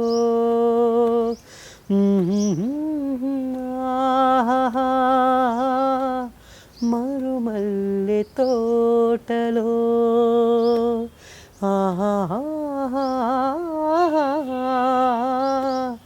మరుమల్లె తోటలో. సూపర్. ఇప్పుడుండే సింగర్స్ని చూసుకుంటే చాలా మందికి పాత పాటలు అసలు చాలా తక్కువ, అసలు రావు చెప్పాలంటే అప్పట్లో. ఇప్పుడు నువ్వు పాడిన పాటలు కానీ అవన్నీ అంటే ఇంట్రెస్ట్ వల్ల నేర్చుకున్నావా లేదంటే ప్రోగ్రామ్స్ వల్ల నేర్చుకోవాల్సి వచ్చిందా? ఇప్పుడు అంటే కొన్ని షోస్ ద్వారా కొన్ని పాత పాటలు నేర్చుకోవడం జరిగింది. అండ్ ఇంకొక థింగ్ ఏంటంటేనండి, ఇప్పుడు మీకెవరు ఐకాన్ అంటే వెంటనే మీరు కొత్త వాళ్ళ పేర్లు చెప్పరు, ఖచ్చితంగా పాత వాళ్ళ పేర్లే చెప్తారు. శంకర్ మహాదేవన్ ఆయన కొత్త ఏం కాదు, శ్రేయా ఘోషల్ కొత్త ఏం కాదు కదా. మనం కొత్త వాళ్ళ పేర్లు ఎవరు చెప్పం. ఎందుకు అంటే మన ఇష్టం అటువంటిది, వాళ్ళని చూసి మనం ఎదిగాం కాబట్టి అంతే తప్ప కొత్త వాళ్ళు మనకి ఇష్టం లేకపోతే కొత్త వాళ్ళ మీద మనకి ద్వేషమో కాదు. మనకి ఇప్పుడు ఫర్ ఎగ్జాంపుల్ శ్రేయా ఘోషల్ గారు పాడిన పాట కానీ చిత్ర గారు పాడిన పాట కానీ ఫీమేల్ సింగర్స్కి అయితే, మేల్ సింగర్స్కి అయితే బాలు గారి పాటలు పాడిన కానీ, మొహమ్మద్ రఫీ గారి పాటలు కానీ, ఇప్పుడు మొహమ్మద్ రఫీ గారి సాంగ్స్ తీసుకున్నాం అనుకోండి, దీవానా హువా బాదల్, ఇటువంటి ఎన్నెన్నో మంచి పాటలు ఉన్నాయండి. వాళ్ళు వింటూ మనం కాంపిటీషన్లు గెలిచాము, కాంపిటీషన్స్లో పాడాము వాళ్ళ పాటలు, కాబట్టి ఆ పాటల మీద ఇష్టం ఎక్కువ. కొంతమంది కొత్త సింగర్స్ ఉంటారు, కొంతమంది కొత్త పాటలే నచ్చుతాయి, వాళ్ళకి పాత పాటలే నచ్చవు. అది డ్యూ టు వాళ్ళు విన్నవి, అవి వాళ్ళు పెరిగిన వాతావరణం అటువంటిది కాబట్టి వాళ్ళు అట్లా బిహేవ్ చేస్తారు. ఇప్పుడు ఇదేదండి, మీరు ఎందుకు ఫంకీగా ఉండరు, రాకీగా ఉండరు అని అడుగుతుంటారు. అడుగుతారు కొంతమంది, చాలా మంది ఫంకీగా ఉండే కొంచెం హెయిర్ ఇలా పెట్టి, అంటే హెయిర్ అంటే డ్రెస్సింగ్ స్టైల్ కూడా అలా పెడితే కానీ వాడు పాడేమో అని ఫీల్. వాయిస్ ఇక్కడ ఉండాలి కానీ అండి, మనం ఏది పెడతాదా, మనం బయటికి యో యో అంటూ వాడు అని పాడితే అసహ్యంగా కదండి. వాడు బయటకు అద్భుతంగా ఆహార్యం అద్భుతంగా ఉంటే లోపల వర్త్ లేకపోతే ఎంత అసహ్యంగా ఉంటుంది. అలాగా ఇప్పుడు చాలా మంది తెలియక అడుగుతుంటారు ఆ విషయాలు, ఎందుకంటే ఫంకి మీకు ఏ పాట కావాలి చెప్పండి, పాడతా. మేము పాడడానికి వచ్చాం కానీ వీఆర్ నాట్ యాక్టర్స్ టు.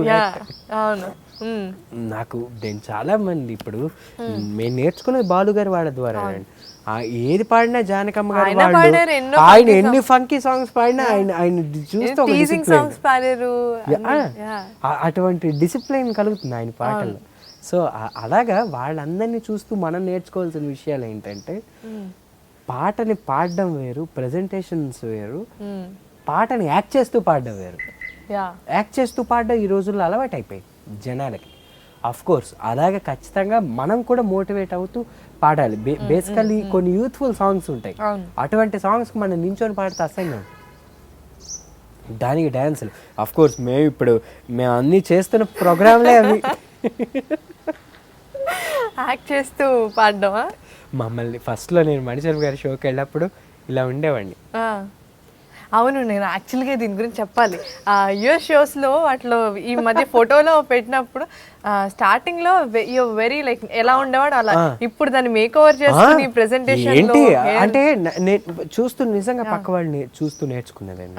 మనకి మనం ఎప్పుడు దానికి మొహమాట పడకూడదు. నేర్చుకోవడంలో పక్క వాళ్ళని చూస్తూ వీళ్ళందరినీ చూస్తూనే నేను డెవలప్ అయ్యాను. ఎందుకంటే మనం మన ఎంటర్టైన్మెంట్ చేయడానికే వచ్చాం. కరెక్ట్. ఒక ఎంటర్టైన్మెంట్ ఇవ్వడానికే మనం ముందుకు వచ్చాం కాబట్టి మనం ఏదైనా చేయాలి. అలా బోల్ బేబీ బోల్లో మేము డాన్సులు వేసాం. అవును, చాలా మంది తిట్టుకున్నారు, భరించిన వాళ్ళు భరించారు. పాప డాన్స్ మాస్టర్ని పెట్టి కూడా మాకు అన్ని ట్రైనింగ్ ఇచ్చారు. అది చాలా బాగా జరిగింది.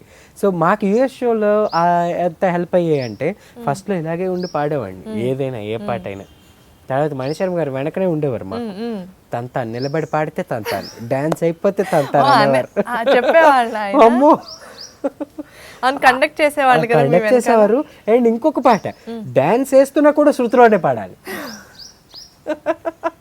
డాన్స్ వేస్తూ సార్ అలసిపోతున్నాను సార్, డాన్స్ ఆయాసం వస్తుంది. ఆయన ఏమంటారంటే, ఇప్పుడు రామ్మ చిలకమ్మ అది ఉందనుకో, అది కూడా మనం డాన్స్ వేస్తూ శృతిలో పాడాలి. ఒకప్పుడు రామ్మ చిలకమ్మ అయిపోతుంటే డ్యాన్స్ వల్ల తంతారు.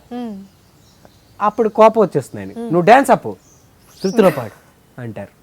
ఎప్పుడు డ్యాన్స్ ఆపాలో తెలీదు, ఎప్పుడు డ్యాన్స్ వేయాలో అగ్ని మీద ఉన్నట్టు ఉంటుందన్నమాట. అవన్నీ చాలా ఫేస్ అయ్యాయండి.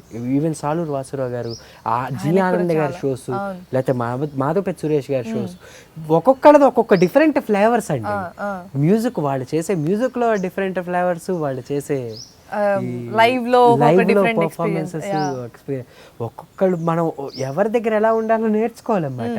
అంటే సింగర్కి ఎన్ని విధాలు, మనమే ఇంతమందిని టాలరేట్ చేస్తుంటే పెద్ద పెద్ద వాళ్ళు ఎంతమందిని టాలరేట్ చేస్తున్నారండి. ఎన్ని ఎన్ని నేర్చుకుంటున్నారు, ఇంకా ఎన్ని నేర్చుకోవాలి అనే విషయాలు బాబోయ్, ఇట్స్ లైక్ ఓషన్.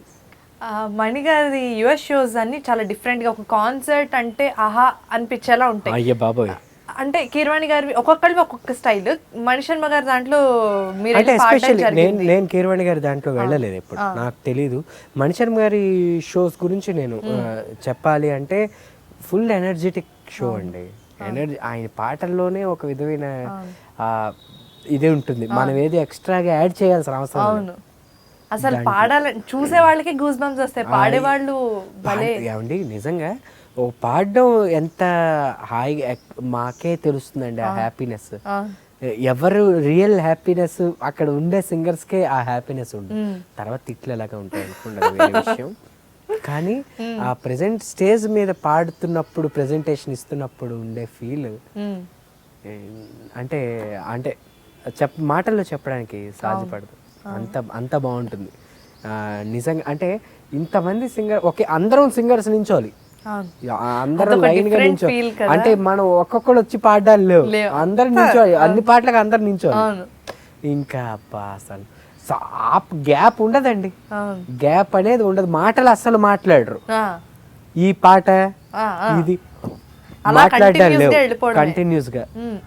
కొన్ని మంచి ఇంపార్టెంట్ సాహిత్యం ఓరియంటెడ్ కొన్ని సాంగ్స్ చెప్పాల్సిన, కృష్ణవందే జగత్ గురించి టైటిల్ సాంగ్, ఆ టైటిల్ సాంగ్ మేము పర్ఫామ్ చేసినప్పుడు ఆడియన్స్ గా వచ్చే మాకు రెస్పాన్స్ వస్తాయి కదా, ఆడియన్స్ లో కూర్చున్నప్పుడు, అది స్టాండింగ్ ఓవేషన్స్ అండి ఎక్కడికి వెళ్ళి.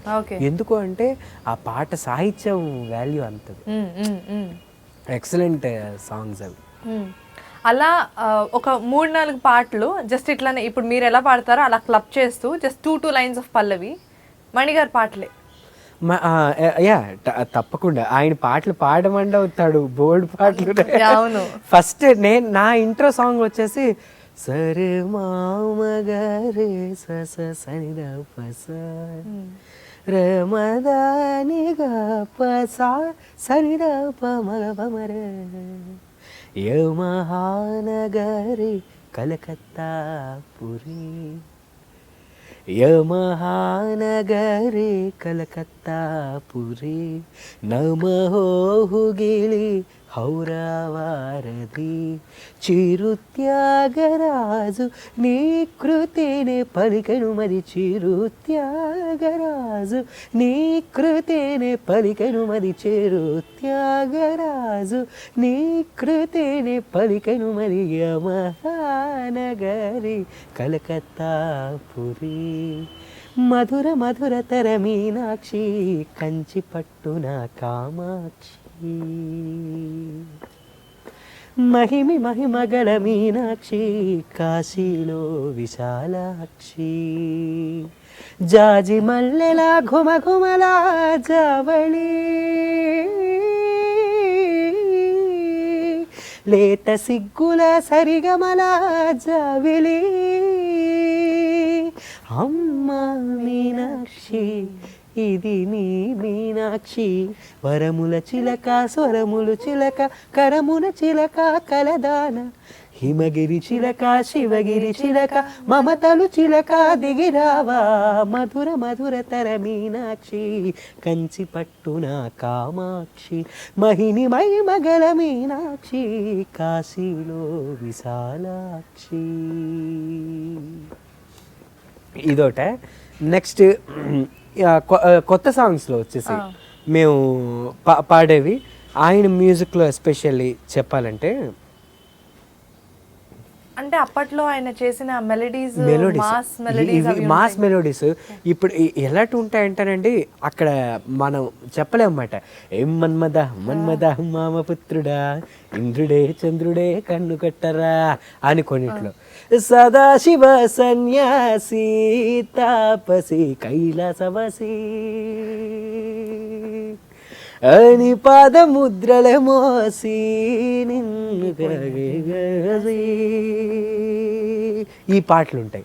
అండ్ నెక్స్ట్ వచ్చేసి బం బం బోలే శంఖం మోగెలే ఢం ఢం డోలే చెలరేగిందిలే తద్దినగదిందరువై సందడి రేగని పొద్దులెరుగని పరువై ముందుకు సాగని విలాసంగ శివానందలహరి ఏ మహాగంగ ప్రవహంగా మారి విశాలాక్షి సమేతంగా చేరి వరాలిచ్చే కాశీపురి శ్రీగంగా శ్రీగంగా ఈనాటి వరమేవే బోలో కాశీ సాంబ శివ తండ్రి కాచే మహదేవ కొడవ మదిలో కోరిక తీరే మార్గం జై బోలో శంకర్ మహారాజ్ కి హర హర మహాదేవ్ అనగానే అసలు ఒక గూస్ బంప్స్ అండి. జగమేలు శివ శంకర తన అసలు ఉంటుందండి ఆయన సాంగ్స్ లో. మేము ఎస్పెషల్లీ యుఎస్ ప్రోగ్రామ్స్ లో చెప్తున్నాం, ఏ పాట ఎప్పుడు వస్తుందో ఎవ్వరికి ఏమీ తెలియదు అన్నమాట. ఈవెన్ సింగర్స్ కూడా తెలియదు. ఒక 60 సాంగ్స్ లిస్ట్ ఉంటుంది, అందులో ఆయనకి ఏది మూడు వస్తే అది ఆయన వచ్చి నెక్స్ట్ ఈ పాట అని వెంటనే జనాల ఆడియన్స్ పల్స్ బట్టి వెంటనే నెక్స్ట్ ఈ పాట అని చెప్పడం కూడా ఉండదు. మా పాట అవుతున్న వెంటనే ఇంకొక పాట అక్కడ అనౌన్స్మెంట్ వస్తుంది అన్నమాట. అది కూడా వింటూ ఉండాలి మేము. ఫస్ట్ కీబోర్డ్ ప్లేయర్ చెప్పేస్తే ఆయన ఏది ఇస్తే ఇంకా మీరు కంటిన్యూ అసలు ఒక విధంగా రేంజ్ లో ఆడుకుంటుంటారు అన్నమాట. ఆ తర్వాత మళ్ళీ మంచి మెలోడీలు అన్నమాట. ఎలాంటివంటే అసలు మనం అటువంటి మెలోడీస్ మళ్ళీ స్వప్న వేణువేదో సంగీతమాలపించే సుప్రభాత వేళ శుభమస్తు గాలి వీచే ఇటువంటి పాటలు మళ్ళీ నెక్స్ట్ అలాగే వెంటనే దానికి కాంట్రాస్ట్ నమ్మవేమో గాని అందాల యువరాణి నేలపై వాలింది నా నీడే నిలిచింది ఈ పాట ఇలా ఇది అయిందా. ఇటువంటి పాటలు పాడేసిందా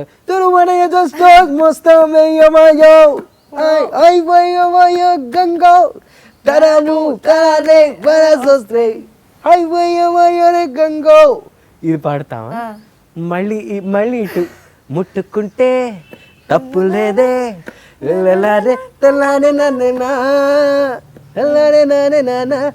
అలాగండి. ఏ పాట ఎప్పుడు వస్తుందో అంటే మ్యూజికల్ గా ఎంత ఎంజాయ్ చేస్తామంటే కైండ్ ఆఫ్ ఒక ఇట్లా అందరినీ కట్టి పారేస్తారు. ఇంకా మధ్యలో ఫీమేల్స్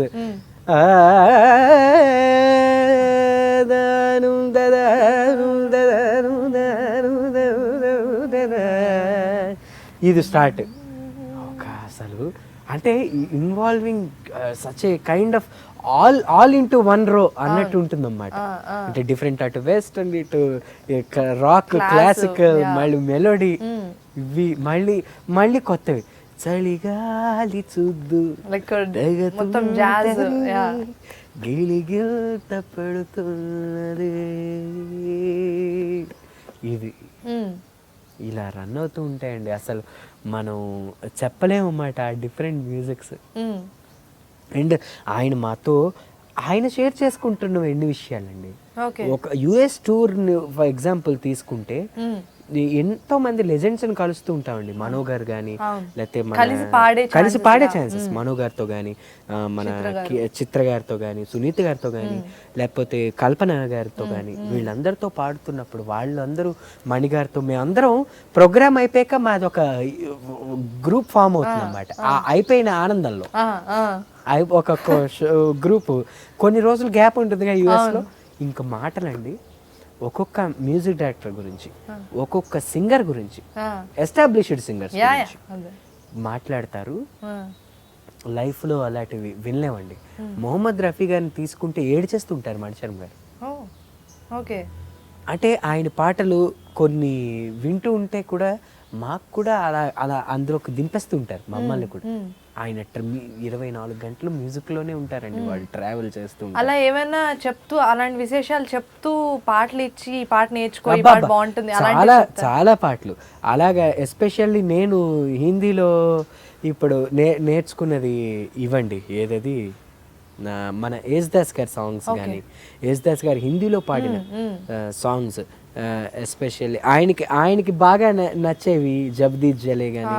అండ్ నెక్స్ట్ ఇంకొకటి ఉంటుందండి, సత్మాలో సుర్మయ క్యో, పాట గుర్తు రావట్లేదు కానీ, కాకరు సజనీ ఆయన బాలము, కాకరు సజనీ ఆయన బాలము, ఆదాబులాయే మిలే కనయ్యా ఆయన బాలము, కాకరు సజనీ ఆయన బాలము, जब भी कोई आहट होवे मनवा ना कादे, हिम्मत वारी प्रीत हमारी छुपे ना छुपाए, छुपे ना छुपाए, राधा बुलाए कन्हैया ఆయన బాలం. ఇటువంటి పాటలన్నీ తీసుకొని అందులో ఉండే బిట్ వర్కింగ్, అందులో ఉండే రిథమ్ సెక్షన్, అందులో ఉండే పాడే తీరు అన్నీ ఎక్స్ప్లెయిన్ చేస్తారండి. అసలు అటువంటి ఎక్స్పీరియన్సెస్. అండ్ అలాగే ఎంఎస్ విశ్వనాథన్ గారిది మేము లాస్ట్ టూర్లో 2015 అండి వెళ్ళింది, తానా దానికి వెళ్ళాము. వెళ్ళిన కన్వెన్షన్లో అదే టైంలో unfortunately we missed one legend in music డైరెక్షన్లో, ఆయన నన్ అదర్ దెన్ ఎంఎస్వి గారు. ఆయన గురించి ఆయన చనిపోయారనే వార్త వచ్చిందమ్మా. డై హార్డ్ ఫ్యాన్ మా మణిశర్మ గారు ఆయనకి, అందరికీ తెలుసు. అండ్ మా అందరికి సింగర్స్ కూడా చాలా నచ్చిన మన, ఎందుకంటే ఆయన పాటలన్నీ మామూలు ట్రిక్కీ కంపోజిషన్స్ అండి. అందరూ ఆయన అంటూ ఉంటారు పెద్దవాళ్ళు అన్నమాట, 1000 సాంగ్స్ ఆయన తీసుకుంటే ఒక్క సాంగ్ కూడా ఇంకొక సాంగ్ లాగా ఉంటుంది. కరెక్ట్, ఇది నేను చాలా సార్లు విన్నాను. ఇది ఈ రోజుల్లో మీరు ఒక పాట తీసుకోండి, ఇది అదే సాంగ్ కదరా అని జనాలు చెప్పే రోజులు వచ్చేసాయి కదండి. అని ఇప్పుడు ఈ పాట ఆ పాట ఏంటి ఒకేలా వినిపిస్తుంది, సేమ్ ఇది అదే పాట కదండి, ఇదే పాట కదా. కానీ ఎంఎస్వి గారిది 1000 సాంగ్స్ తీసుకుంటేనటండి 1000 అసలు ఏది ఒకదానికి ఒకటి సంబంధమే ఉండదు. అంత తమిళ్లో కూడా తెలుగులో కూడా ఆయన చేసినవి. తెలుగులో మణిశర్మ గారికి ఇష్టమైన పాట, నాకు చాలా ఇష్టమైన పాట ఒకటి ఉందండి ఎంఎస్వి గారిది. నువ్వే నువ్వమ్మా నవ్వుల పువ్వమ్మ, నీ సరి ఎవరమ్మ దినమొక రకము గడసరితనము, దినమొక రకము గడసరితనము, నువ్వే నువ్వమ్మ నవ్వుల పువ్వమ్మ, నువ్వే నువ్వమ్మ నవ్వుల పువ్వమ్మ. ఈ పాట అండి చరణం ఉంటుంది, పల్లవిది కదా. ఓకే రాగము జత జతకు ఒక సౌరు ఒక హోరు, సిరి వెన్నెల జత జతకు ఒక సౌరు ఒక హోరు, ఒక రాత్రి అనురాగం ఒక యుద్ధం ఒక సత్యం, ఆ మధురిమలు ఆ ఘుమఘుమలు నీలో కలవమ్మ నీ ఒక కళవమ్మ, నువ్వే నువ్వమ్మ నవ్వుల పువ్వమ్మ, నువ్వే నువ్వమ్మ నవ్వుల పువ్వమ్మ. ఇది నన్ను పాడమని అడుగుతూ ఉంటారండి. ఎంత కొత్తగా ఉందో కదా అసలు. ఇది ఉంటుందండి మొత్తం అన్ని జించాంగ్ జించాంగ్ అలాగే వెళ్తూ ఉంటుంది, సాంగ్ రిథమ్ అంతా అలా వెళ్తూ ఉంటుంది. మళ్ళీ ప్యాటర్న్ క్లాసికల్, పాడడం చాలా కష్టం ఆ టెంపోలో. ఇది నా చేత పాడించమంటారు. పాడించిన తర్వాత మణిశర్మ గారు ఏమంటారంటే, ఒరే వీడికి ఒక $10 గిఫ్ట్ అన్నమాట. ఎన్నిసార్లు పాడించుకున్నారో నన్ను, కావాలని అడిగి పాడించుకుని గిఫ్ట్ అంట. ఈ పాటకి ఉండే వాల్యూ, ఆ దగ్గర సంగతిలో ఆయనకి గొప్ప ఇష్టం.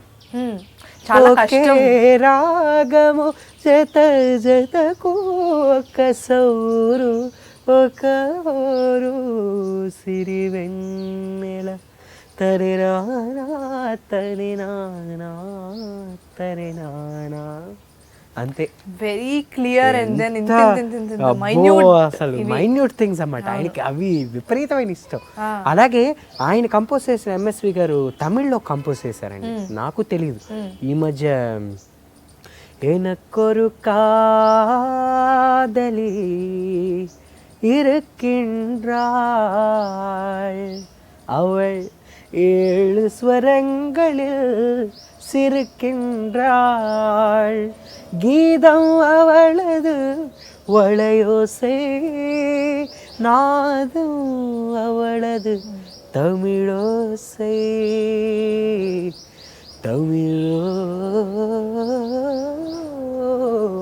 தமிழோசை. எனக்கொரு காதலி இருக்கின்றாள், அவள் 7 ஸ்வரங்களில் சிரிக்கின்றாள். பஞ்சமம் பேசும் பார்வையிரண்டும் எழுந்தரு போகும் எனக்காக. எழுந்தரும் வைத்து நானே கைகளை அழைக்கும் இனிதாக ఇనిదాగా.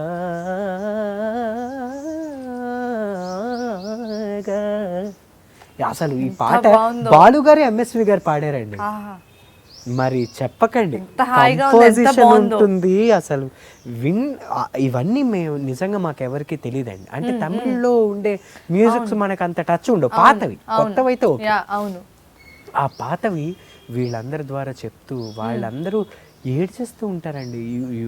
అంటే మీరు నన్ను నమ్మరు, you believe me or not, వాళ్ళు లిటరల్లీ కల్పన గారు, చిత్ర గారు, మనో గారు కానీ, మన మణిశర్మ గారు కానీ, వీళ్ళందరూ కలిసి మ్యూజిక్ గురించి ఏడ్చేస్తూ ఉంటారండి.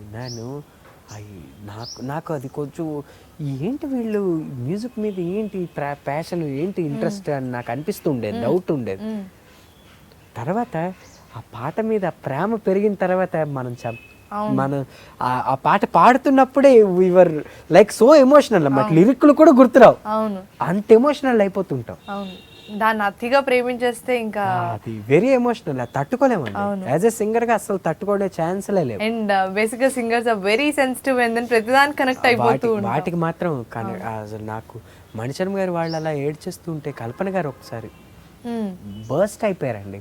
పాడుతూ ఒక గజల్స్ వింటూ, ఏది గులాం అలీ గజల్స్, అంగా మెహకు బర్పా కోయి సి జాబ్ పిలే హే. వాళ్ళకి ఏమీ కాదండి హిందీ గజల్స్కి, మెంటల్ అన్నమాట. అవన్నీ వింటూ వాళ్ళ సంగతులు పాడినవి వింటూ లిటరల్లీ ఆవిడ ఏడ్చేస్తున్నారు. వాళ్ళందరినీ చూసి మా అందరికి ఏడుపులు వచ్చేస్తున్నాయి. అంటే మ్యూజిక్లో ట్రావెల్ చేస్తే ఇట్స్ లైక్ ఓషన్ అండి. అది ఎండే అవ్వదు, మాటలు కూడా ఎండ్ అవ్వు, ఇవి ఏవి సరిపోవు మనకి. కరెక్ట్. ఇంకా లైక్ లిటరల్లీ స్టార్ట్ చేస్తే ఇంకా ఎండ్ అనేదే ఉండదు. ఇప్పుడు నీ తెలుగు చూసుకుంటే చాలా స్వచ్ఛంగా ఉంటుంది. ప్రతి పదం వినిపించేలా పాడడం కానీ, మాట్లాడడం కానీ, ఒత్తులు అవి ఎంత పర్టికులర్ గా ఉంటావో, అలాగే తమిళ్ కూడా అంటే నేను తమిళ్ యాక్చువల్లీ తమిళ్లో 1.5 year అక్కడే ఉండి ఉద్యోగం చేశాను. ఉద్యోగం చేస్తున్నప్పుడు తమిళ్ వాళ్ళతో మాట్లాడడం అలవాటు అయిపోయి తమిళ్ మాట్లాడడం వచ్చేది.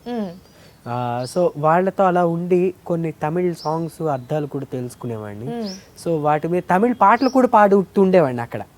నేను అలాగే మణిశర్మ గారు నాకు తమిళ్ సాంగ్ ఒకటి ఇచ్చారు, నేను పాడాను అక్కడ. రెడ్ FM లో దానికి అవార్డు కూడా వచ్చింది. అది ఈ యాపిల్ పెండే అని ఒక సినిమా. ఆ సినిమాకి నేను ఓ పాట పాడానండి.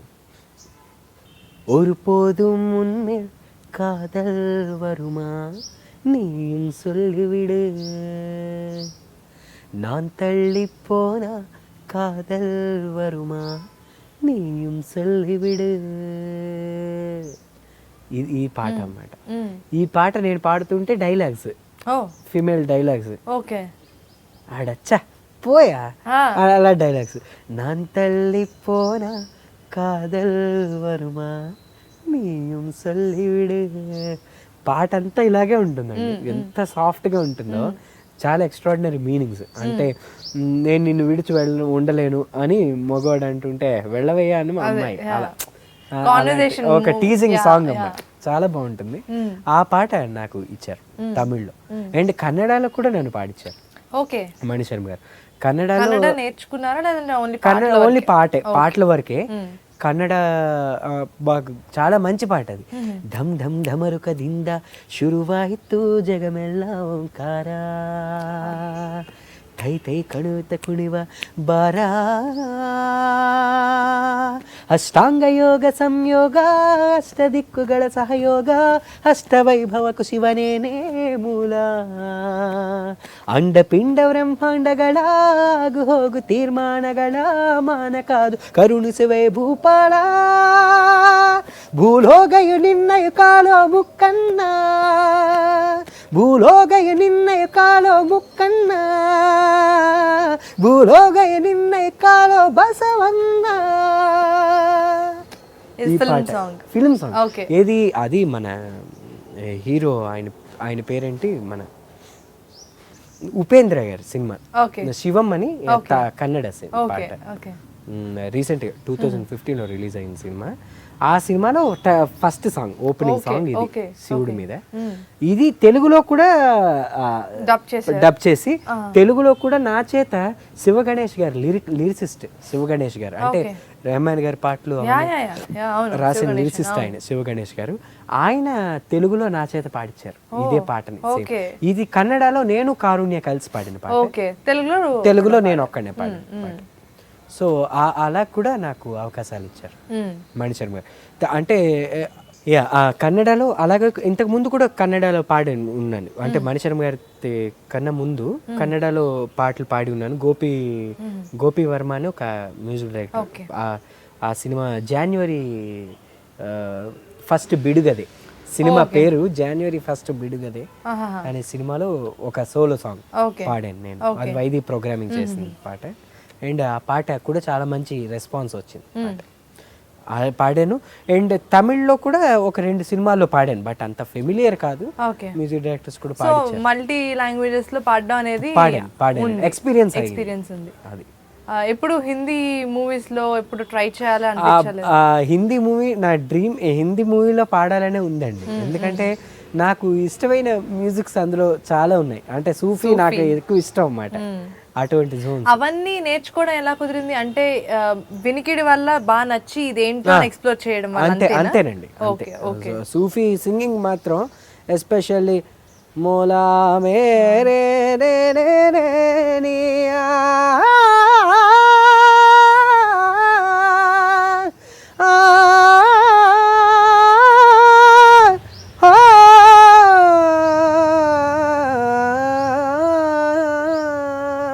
ఇవన్నీ సూఫీ కైండ్ ఆఫ్ సింగ్స్, వెరీ అంటే సోల్ఫుల్ మ్యూజిక్ అన్నమాట. ఇట్స్ నాట్ సింప్లీ సూఫీ అంటే మనం ఒక ఏదైనా మనకి మీరు ఎగ్జాంపుల్ రీ రికార్డింగ్స్ లో కూడా మీకు అప్పుడప్పుడు వస్తుంటాయి చూడండి. ఎవరైనా చనిపోయినప్పుడు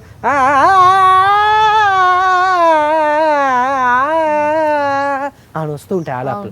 ఆ వస్తున్నప్పుడు వాళ్ళు యాక్ట్ చేస్తున్న దానికి ఆ ఆలాప్కి మనకి ఎమోషనల్ అంటే టచెస్ స్ట్రైట్ అవే టచెస్. అబ్బా అటువంటివి విని విని నాకు చాలా ఇష్టం ఆ సింగింగ్. నా స్టైల్ హిందుస్థానీ నేర్చుకున్నారా? హిందుస్థానీ నేర్చుకున్నానండి. ఎలాగా అంటే మాకు CCRT సెంట్రల్ స్కాలర్షిప్ ఉండేది, రీసెర్చ్ సెంట్రల్ CCRT అంటే centre for central research training centre, CCRT ఉండేది. అందులో మాకు స్కాలర్షిప్స్ ఇచ్చేవారు. మేము ఎవ్రీ మంత్కి ఖచ్చితంగా ఒక హిందుస్థానీది ఒక కర్ణాటక సంగీతాన్ని నేర్చుకొని తీరాలి. ఓ వాళ్ళు వర్క్ షాప్స్ పెట్టేవారు 2 monthsకి ఒకసారి. ఎక్కడెక్కడ గువాహటిలో, పాట్నాలో, పూణేలో వెళ్ళి వాళ్ళే ఫ్రీగా టికెట్స్ ఇచ్చేవారు. వాళ్ళే అక్కడ స్టేయింగ్, వాళ్ళే ఒక 2 weeks అక్కడే ఉండి హిందుస్థానీ నేర్చుకోవడం, వాటి అసలు థియరీ అవన్నీ నేర్చుకొని, హిందుస్థానీ కొన్ని తరానాస్ అవన్నీ కొన్ని నేర్చుకొని చాలా బాగుంటాయండి. మేము నేర్చుకున్నది ఒక్కొక్క లైన్ ఒక్కొక్క రాగంలో ఉండేవి. ఏది हिंदोल गावत सब, हिंदोल गावत सब, औडव कल्याण घाट, हिंदोल गावत सब, औडव कल्याण घाट, दान भैरव ध्यान भवन. ఇలా అంటే ఒక్కొక్క లైన్ ఒక్కొక్క రాగం అన్నమాట. హిందోళ గావట సభ, హిందోళ మళ్ళీ అది వాళ్ళ దాంట్లో హిందోళ. అండ్ నెక్స్ట్ ఔడవ కళ్యాణ ఘాట్, హిందోళ, అది నెక్స్ట్ ఔడవ కళ్యాణ ఘాట్, అది అదొకటి. నెక్స్ట్ వచ్చి భైరవ్ రాగం, భైరవ్ అదొక రాగం. ఇలాగ డిఫరెంట్ రాగాలతో ఒక 10 లైన్స్ అండి, 10 లైన్స్ 10 డిఫరెంట్. అందరం పాడాలి గ్రూప్ గా. ఒక ఎక్సలెంట్, అదొక ఇదండి ఎక్స్పీరియన్స్. నేను, అన్నయ్య అండ్ అలాగే వెల్ ట్రైన్డ్ ఇన్ కర్ణాటక సంగీతం వాళ్ళు ఖచ్చితంగా హిందుస్థానీ నేర్చుకోవాలి. Well trained in Hindustani they should learn this Carnatic. ఎందుకు? Just to explore ourselves. Okay. To explore different kind of musics, how it will be. And the Carnatic musician have to sing. He has to sing the song of Hindustani. అప్పుడు వాళ్ళకే తెలుస్తుంది. అప్పుడు అది కూడా ఒక stage ఉంటుంది అన్నమాట. ఈ నేర్పిన 2 weeks క్లాస్ తర్వాత ఒక పర్ఫార్మెన్స్ ఫైనల్, దానికి జడ్జ్ ఒక గెస్ట్స్ కింద మన పండిత్ జస్రాజ్ గారిని అలాంటి వాళ్ళు కూర్చోబెట్టేవారు. పెద్ద పెద్ద వాళ్ళు, బాలమురళి గారు ఒక్కొక్కసారి వచ్చేవారు. వాళ్ళు హిందుస్థానీ కర్ణాటక పాడితే వాళ్ళు వినేవారు, మేము హిందుస్థానీ పాడితే వీళ్ళందరూ.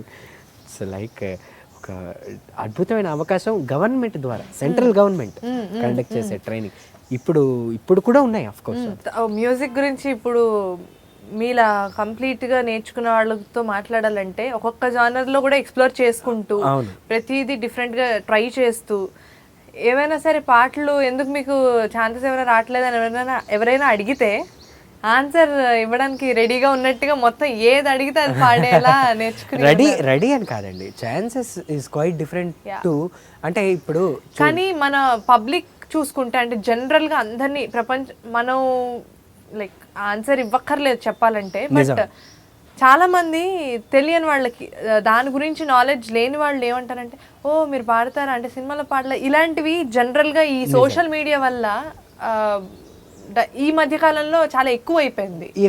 ఇప్పుడు సోషల్ మీడియా హెల్ప్ అయిందండి ఇలాంటి విషయాలు.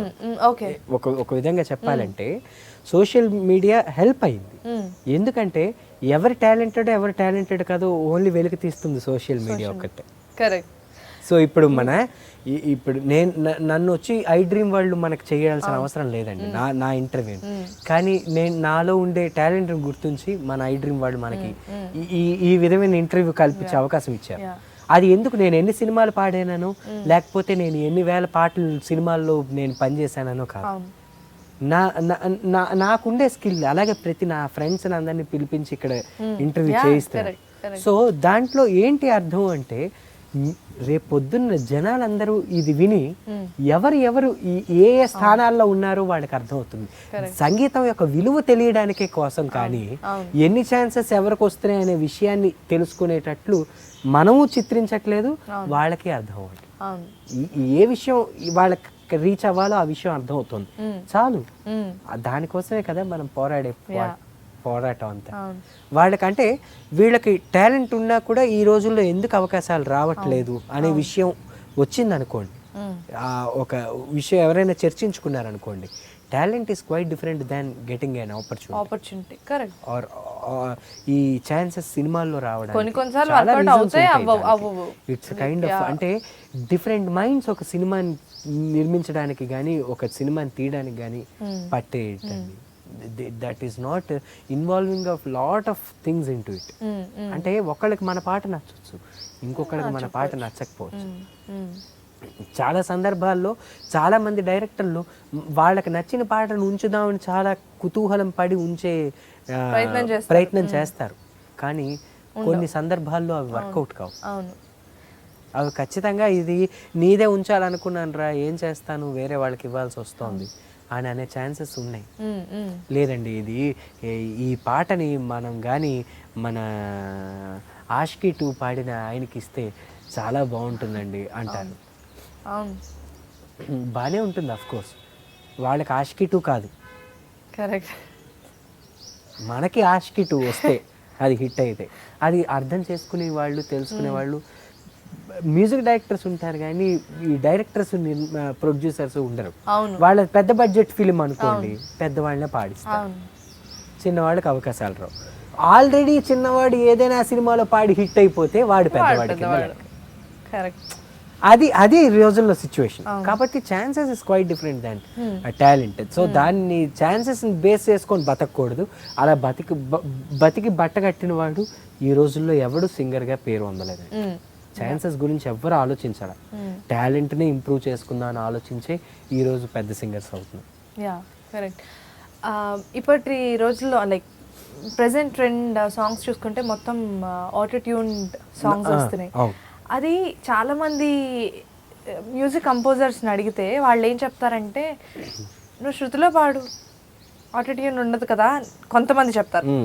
కొంతమంది ఆ పాటకి అది చేస్తేనే అందం వస్తుందేమో, టెక్నికల్గా అది వర్కౌట్ అవుతుందేమో అని ఆటోట్యూనర్ పెడతారు. యాజ్ అ సింగర్గా నాకు తెలుసుకోవాలండి, like what is in your brain, why do they use autotuner? Autotuner అంటే ఏమండి, ఇప్పుడు ఆటోట్యూనర్ అంటే at some extent it will be good అండి. అంటే మరి ఆటోట్యూనర్ని మనం దాన్ని చెప్పడానికి కాదు, autotuner it corrects like minute things కూడా కరెక్ట్ చేసుకోవచ్చు. వీళ్ళు అది దాన్ని టోన్నే మార్చేస్తున్నారు, టోన్ మారుస్తున్నారు. ఆటో ట్యూన్ చేయడం పర్లేదు, ట్యూన్ ఎవరైనా చేస్తారు. ట్యూనింగ్ ని ఒక సౌండ్ ఇంజనీర్ ఎలాగైనా దాన్ని ట్యూన్ చేసి మిక్సింగ్ అప్పుడు ట్యూన్ చేస్తారు. ఆటోమేటిక్ గా చిన్న చిన్న మైన్యూట్ థింగ్స్ కూడా పోతాయి అని అది. కానీ ఇప్పుడు ఆ ఒక ఎలక్ట్రానిక్ టోన్ నే తీసుకొచ్చేస్తున్నారు. ఆ తీసుకొచ్చేయడంతో మీరు చదివే ఉంటారు మన రెహమాన్ గారి రివ్యూస్ అవన్నీ. ఆయన పెట్టిన దాని రివ్యూ పెట్టారు ఆయన.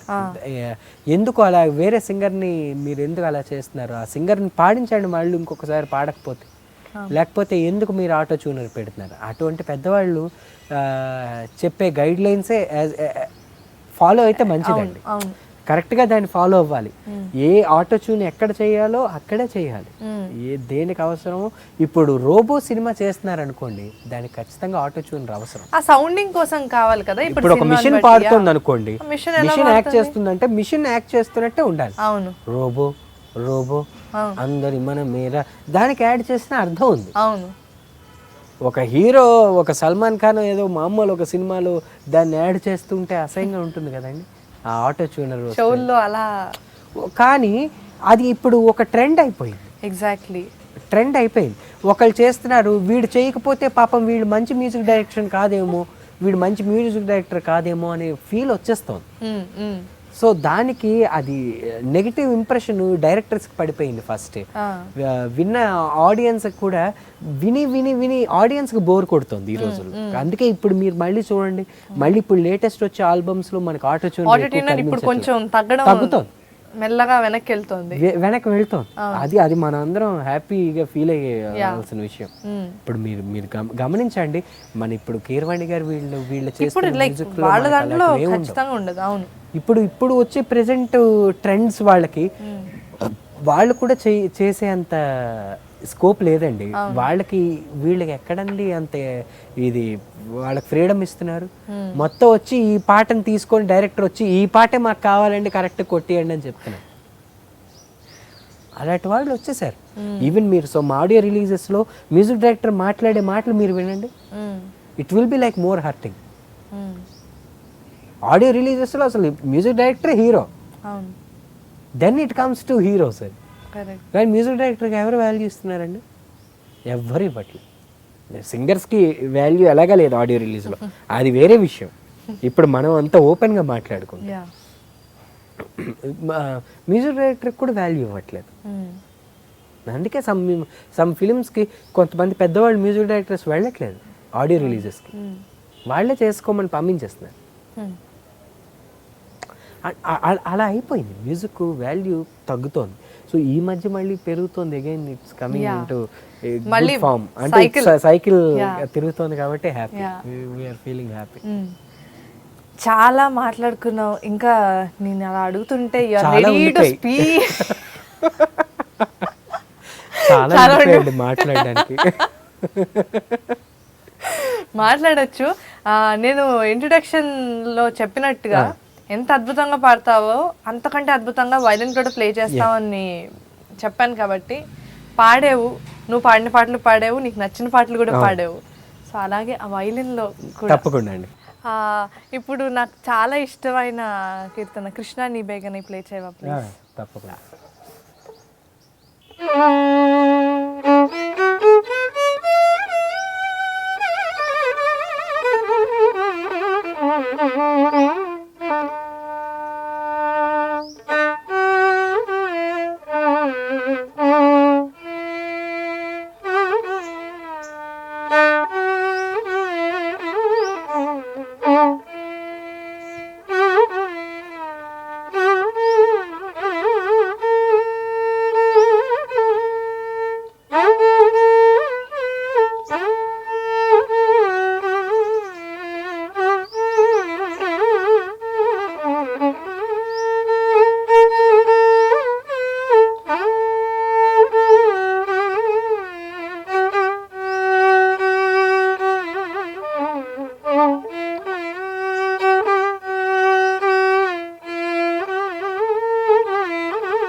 ఇప్పుడు ఇది విన్నావు కదా కృష్ణ నీ బ్యాగ్ అని. ఇప్పుడు కెమెరామెన్ గంగతో రాంబాబులో నేను వాయించిన బిట్ ఒకసారి మీకోసం అందరి కోసం ప్లే.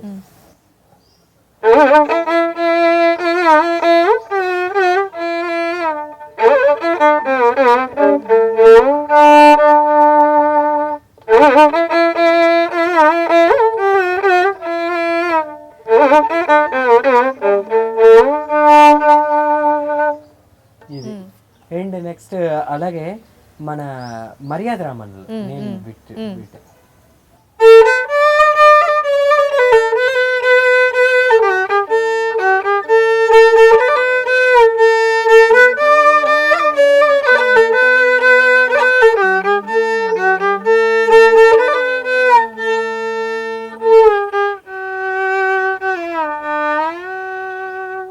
ఇది నేను ఆయన దగ్గర వాయించిన ఈ బిట్స్.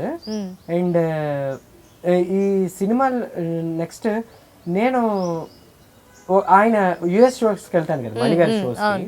యుఎస్లో మణిగారి షోస్కి వెళ్తున్నప్పుడు ఒక బిట్స్ వాయిస్తూ ఉంటాం అన్నమాట. ఒక దాంట్లో వాయిస్తున్నప్పుడు నేను కింద కూర్చొని ఒక స్కిట్ లాగా అన్నమాట.